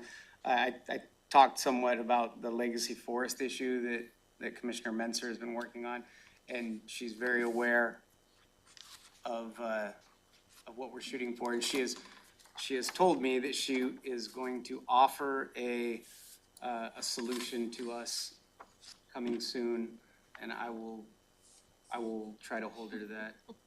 Appreciate it. So I'll keep working on it. Thank you. Look forward to it. Yeah, any chance we get, I mean, I appreciate that. And, okay, is that for legislative update today? Yes, it is all for today. There was an addition since the last one, sorry. Yeah, go ahead. The last meeting, there was no details regarding the request for meat processing funds, and since then, the EDC has submitted for $1 million. Capital budget request will be utilized to develop site infrastructure, estimated cost $1 million. sponsored by Representative Orcutt, also supported by Representative Abarno, who actually used to be a butcher before he was an attorney. So pay attention and please advocate for that one as well. Is it a bill or is it just a line item? It's a line item. It's a capital budget request. Okay, I'll pass that on to Deborah as well, but Thank you. I'm not surprised that that's coming from Representative Orcutt. Can I bring this issue, Robin, of I was gonna do commissioner item, but it actually fits here.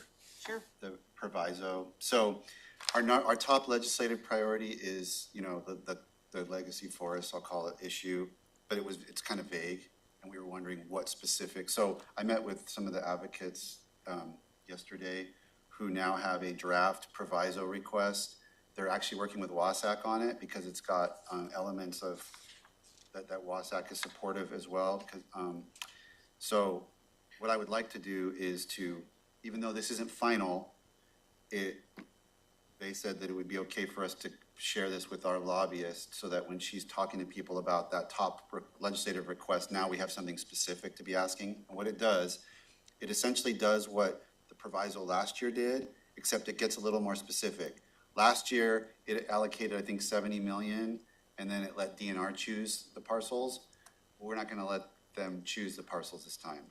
We're gonna say that we want $68 million of the Natural Climate Solutions. This is money coming in from basically the Cap and Trade Climate Commitment Act.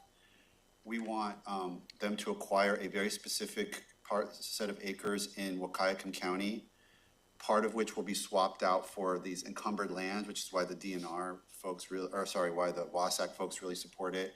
And then 8,790 of the parcels will be harvested for commercial timber harvest.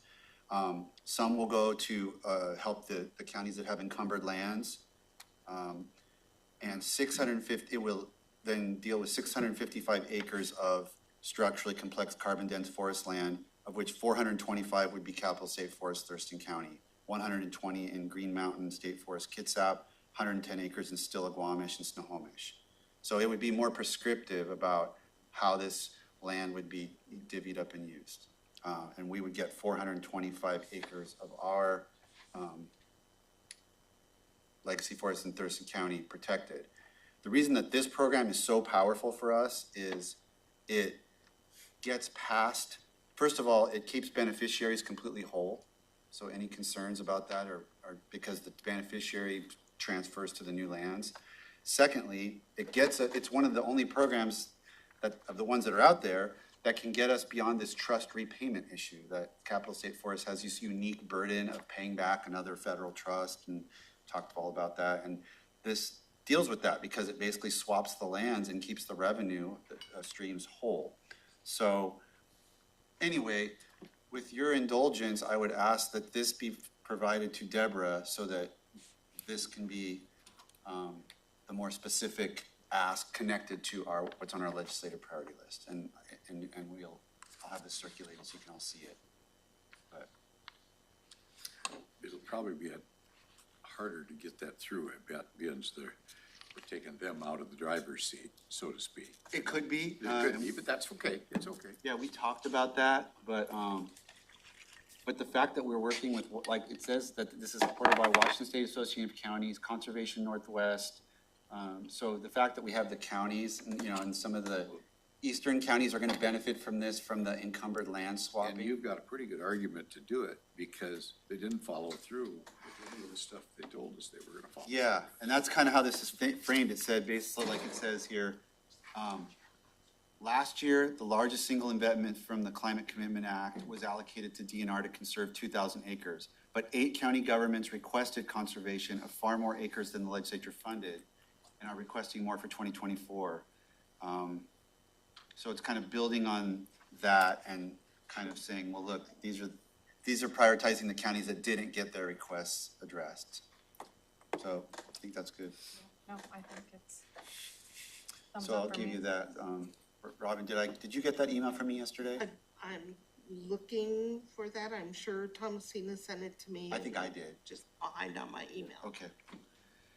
Okay, so that wraps up legislative I bet check-in. you barely get any emails from let's go to item 7, which is the Draham Road annexation. Thank you. Yes, I'm gonna ask Jeremy to the table. We discussed the annexation, was it only last week? And I chatted with the Lacey City Manager, Rick Walk, about this item. Rob and I met with him. You will see in your packets a letter from Lacey, asking for the Board of County Commissioners to not challenge the Boundary Review Board, or not respond to the Boundary Review Board, and instead allow the annexation to go through. This is a letter of intent from Rick on behalf of the Lacey City Council, indicating their commitment to move forward with the annexation of the island. There are a number of things about the island that would prevent it moving forward immediately. There are a few projects, and Is it the 100% issue? Was that one of them? well, no, that would prevent the Boundary Review Board from just annexing the whole island. But the city of Lacey would like to have discussions with the county about the island. There's substantial infrastructure improvement. There's questions about a culvert. They'd like to work that out with the county before we move to annexation of what will be an island. However, on behalf of the developer, they are asking, again, they'd like to move forward with the annexation of the property that has gone to the Boundary Review Board. You have also received a letter from a representative of the developer, again, requesting that the board does not invoke jurisdiction with the Boundary Review Board, and Do you guys have that? I don't. Yeah. it apparently came This is the to one all from the commissioners developer. this morning. It was an email. This is the one from Lacey. I've got the Lacey one. Okay. Yep, from Mr. Toyer, explaining, for the sake of expediency, requesting that the board allow this to go through. I think that even matches your recommendations of It all does. three. Yes, sir, it does. Okay. I mean, everybody's saying don't contest it. I also would be wary of pushing any buttons with Lacey right now. Just, I mean, I want to be mindful of the relationship that we have as a county with them, and trusting them is important. I'm with you. I'm not there. I'll be very blunt, I guess.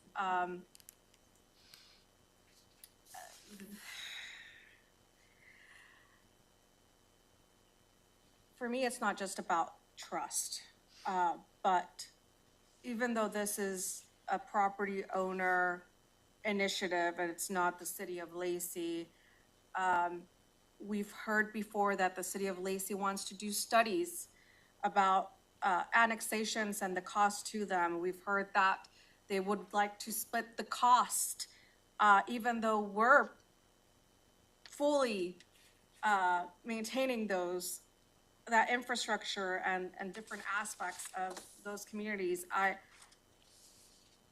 There's just several areas that have still not been annexed where we've ended up with islands. And while I appreciate the notice of intent, I feel like this notice of intent does not hold anyone to a timeline, and it can take years for anything to happen. And I'm just really, I have concerns in terms of just leaving another island and having, to expend more of our resources, public works, both the sheriff's office, and I'm not there. The islands are bad, and we need to work them out. I just, timing wise, I would have a hard time Mr. Chair. poking the bear any more than we did already. I guess, just as a follow-up, I really think that if we were talking about Lacey annexing the Whole Foods store, for example, and bypassing everything else, that'd be big revenue for the county that they would be taking in and leaving us continued problems, like, around Thompson Place, Tanglewild, et cetera. But on this issue, I think I'm right there with Commissioner Fournier, because I think we are headed in the right direction. And this is just gonna help us in overall housing and economic development, I guess, in the end.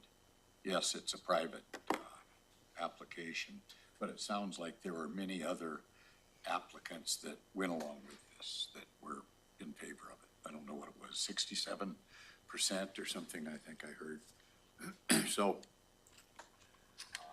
just because we haven't been able to iron something out with Lacey, I think we're headed in the right direction to get something accomplished. I can question the trust issue too, but we've got a lot of things like that going on with different areas. So I have to say I'm in favor of Lacey's proposal. So one of the things here is that I learned since the last meeting is that there were already approved applications to go forward in Thurston County. And Lacey, we can't put those on a sewer water system. Lacey requires that if they get in order for them to connect to Lacey's sewer system, they have to be annexed. Now, that's not true in other cities, but I guess that's Lacey's policy. So I don't want to see a whole bunch of houses. I don't want to see a whole bunch of houses on septic that don't need to be if there's an opportunity to get them to connect to city sewer and create more housing. I mean, that's kind of a positive from my perspective that I didn't quite comprehend at the last meeting. I did want to see something in writing from Lacey, like, because there is it's not a trust issue, but it's just a matter of making sure that we're being responsible to our constituents. So I'm glad to have this letter from Lacey putting what Jeremy said was an oral agreement into writing. So I'm going to be probably comfortable with that. Anything, Commissioner Klaus, you wanted to add? Well, I also just kind of echo what you say about appreciating this. Having it in writing really helps provide context for me, because I haven't really, this is a new conversation for me. I've heard it mentioned before, but in terms of actually having details in front of me, I do appreciate that. I would like to hear from county staff since you're here, and you could probably provide more context. I know for me, I wouldn't be ready to give a thumbs up or a thumbs down today without understanding more of what the implications of this annexation would be. So what they're proposing to annex is currently zoned residential all the way across. So it's going to provide housing in this area. I would have to check with the city about what Commissioner Chair Menzer said about the connection to sewer. I'm not aware of that, but that doesn't mean I don't know about all city policies of Merced and County staff. It says it in this letter. Yeah, it does. It does, yeah. So with this annexation, it was initiated by the property owners. They do want to see other types of development than what they're currently permitted for under Thurston County law, and so they'd have to come back in and amend their application with us. What they found, if I'm not mistaken, is that the application process of the city is a little bit different and maybe faster than ours, given our staffing constraints and stuff, which we've all talked about before. So this would expedite that process for them, and ultimately, they, as envisioned by the Lacey Joint Plan, they're supposed to annex their urban growth area and be responsible for its growth and development in the long run. So what are could you describe the challenges with what will become an island?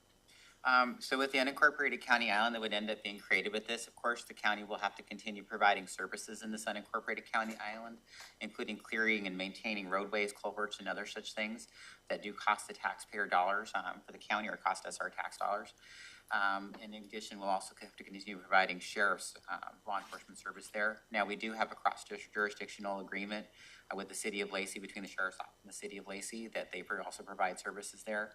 But in the future, if we can work with the city of Lacey on an annexation agreement with them to annex the entire island and possibly the Cuyo Park area and the private inholdings up there, that would relieve some of those county expenditures in this area.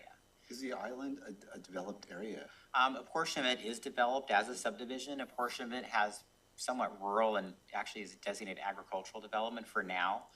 That, of course, would probably transition in the long run to higher density development in the less developed areas of it. But I think it's the Woodland Creek Estates neighborhood that's about 75 acres that is developed. So, Do we have a map that we can look at to? Did last meeting, I We think. had last meeting, it wasn't Pretty good an awesome presentation. map, actually, because it was kind of too close in. It was too to close see the in. scale, but yeah, it didn't show the larger context of this portion of the Lacey urban growth area. The annexation would basically cause the Cuyo Park to be connected to the city to the south, all the way through, and that's what creates that island. And we can certainly get a map to the commissioners on that if we need to.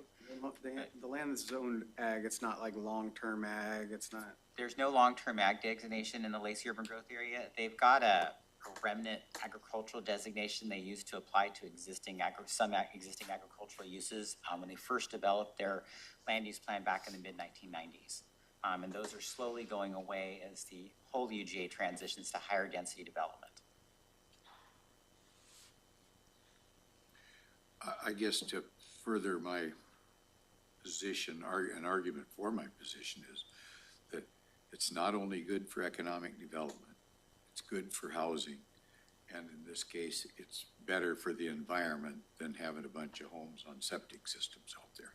So I think I've covered the main three things that, for me, make it pretty important that we go this route. And then we'll work it out with Lacey. I think that then we'll work it out with Lacey is what's gotten us into the situation where we are now, where we have all these islands that now cost so much.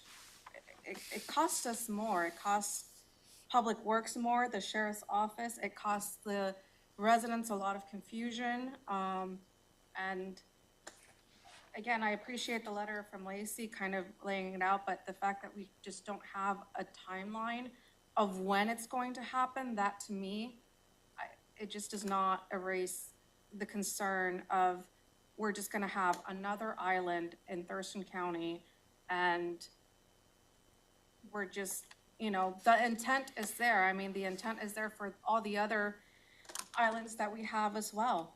So. real quick, are we good? Yeah, it's because nobody's in the Zoom. Commissioner Edwards and then Commissioner Forney. Having been here the longest, that's one of the benefits you get when you're the old guy. But I was having those same discussions and I had the same arguments that Commissioner Mejia has right now.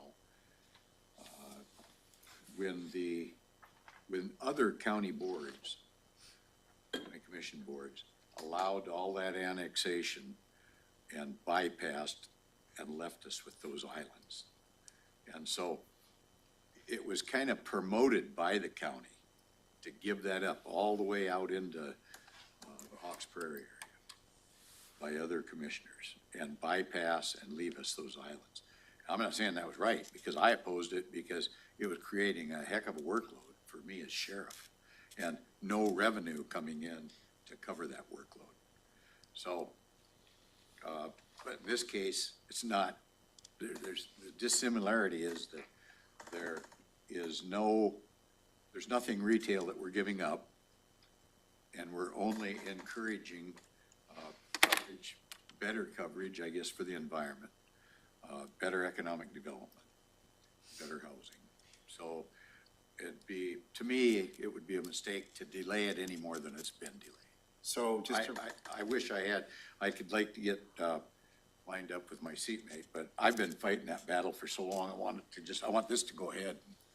just to wrap this up, there would have to be a vote by the board to invoke jurisdiction to basically contest this annexation. So we'll need 3 votes to do that. I'm hearing 3 votes for not contesting. Commissioner Mejia is 1. I don't know where you are, Commissioner Klaus, but it may not matter since I think there's going to be a shortage of 3 votes.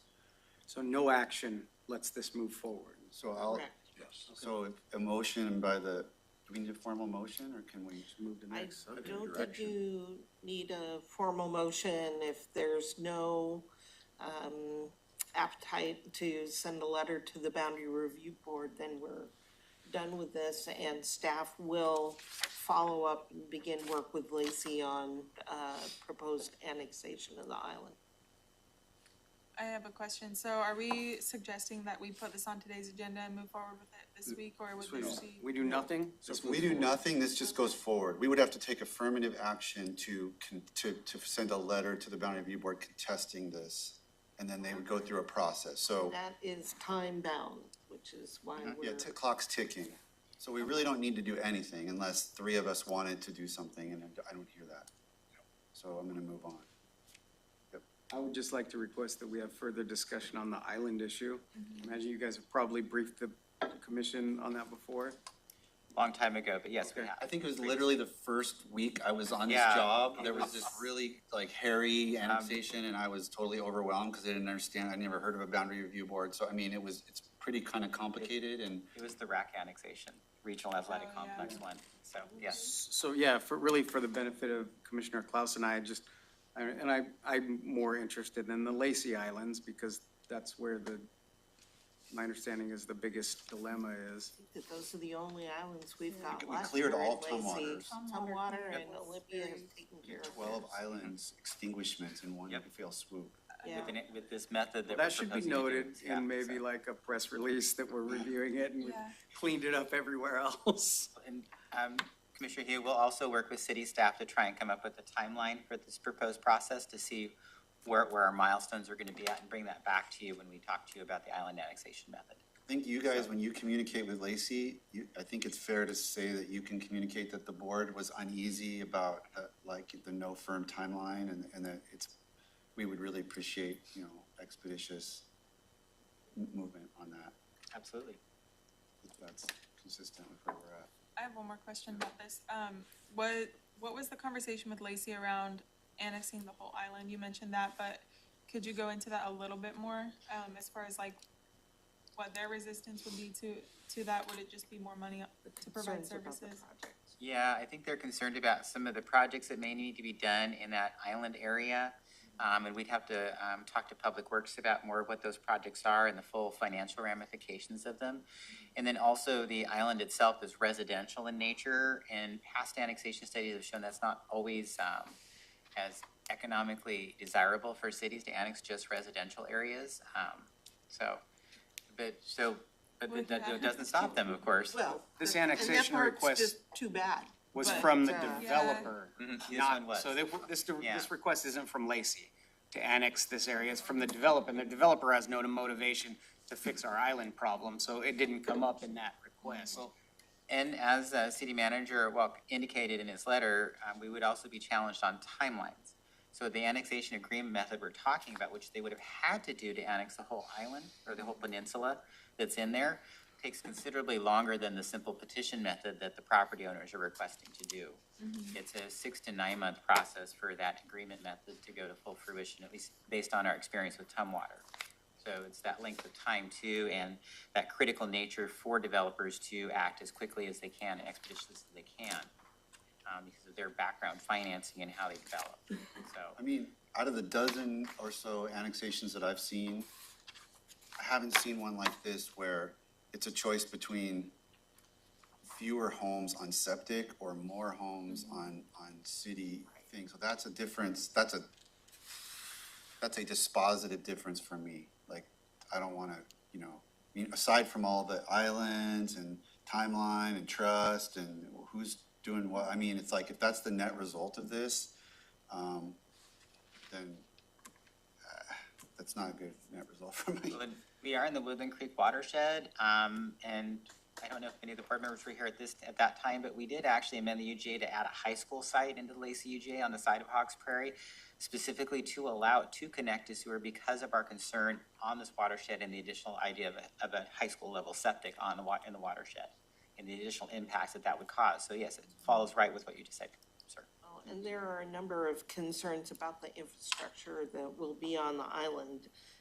And apparently for at least some of the projects, the county has been collecting money toward them for some time now. So part of the conversation about cost sharing is if the county's been collecting money for these projects, then, you know, can we put that money that's been collected toward them? That's gonna be part of the conversation. Mm-hmm. But the whole idea of, wow, we can't afford the services that we'd have to provide, that's a non-starter. Okay, got that one. Got direction. Thank you, Jeremy. Thank you, sir. Thank you, commissioners. Commissioner items. The first one is county manager interviews. A few things on that. We have added a fifth person to the interviews. David Fulmer will be interviewing, and I've got all the information. You'll be receiving the packet soon, so that we're ready to go on Friday. I had sent to you the questions. If you have feedback on the interview questions, please get that feedback to me, but we are trying to limit it to about 10 questions so we can get the presentation. The applicant will do a presentation, and then we'll go through the questions. We want to have enough time in the hour that they're with us to get through everything. I'll do that at my lunch break because I haven't had time to. Can you tell me what is the what direction are they given about the presentation? The presentation, they were, let's see. Do you have that? It's Katie here. Katie's fixing the agenda. I believe that the instructions on the presentation, let me just find that real quick.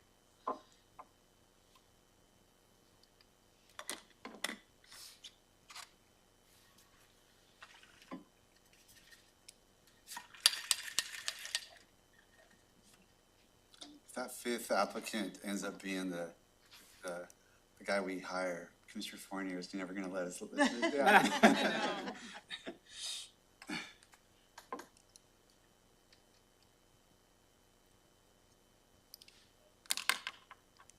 Every meeting, I'll be like, just remember, Mr. Manager.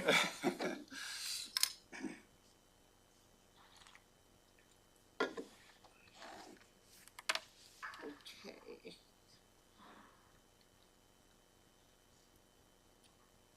I don't have the information from Maria on exactly what the presentation is about. I believe it was to discuss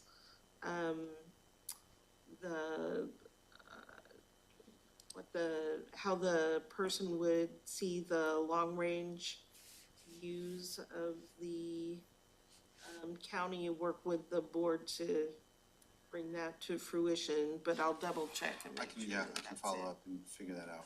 All right, let's go to our executive session then. Yeah. We have, see Travis. So right now, board will go into executive session pursuant to RCW 4231-10-1I to discuss with legal counsel representing the agency matters relating to agency enforcement actions, or to discuss with legal counsel representing the agency litigation or potential litigation to which the agency, the governing body, or a member acting in an official capacity is or is likely to become a party, when public knowledge regarding the discussion is likely to result in an adverse legal or financial consequence to the agency. Carrot timber parcel is the topic. Approximately 30 minutes, and commissioner action may follow. It is 11:41.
12:15, we're out of executive session. No commissioners' action, formal action is following the session. We have only the item of other commissioner items, which we are out of time to address. So we'll address any commissioners' items at the commissioners' check-in, the next one we have. And with that, we Can I yeah, put two things on commissioners check-in so I don't forget sure, them? throw them out there. One would be Parks Commission, and the other would be City of Olympia Sculpture Plinth Parks Foundation, Commission, Parks Commission. Thurston County, yes, just talk about a park commission. And the Oli sculpture, what is that called? Plinth, Plinth. Okay, we've got two items to throw on to our next commissioner check-in. Great. Thank you. And we've come to the regular end of the agenda, so we're adjourned.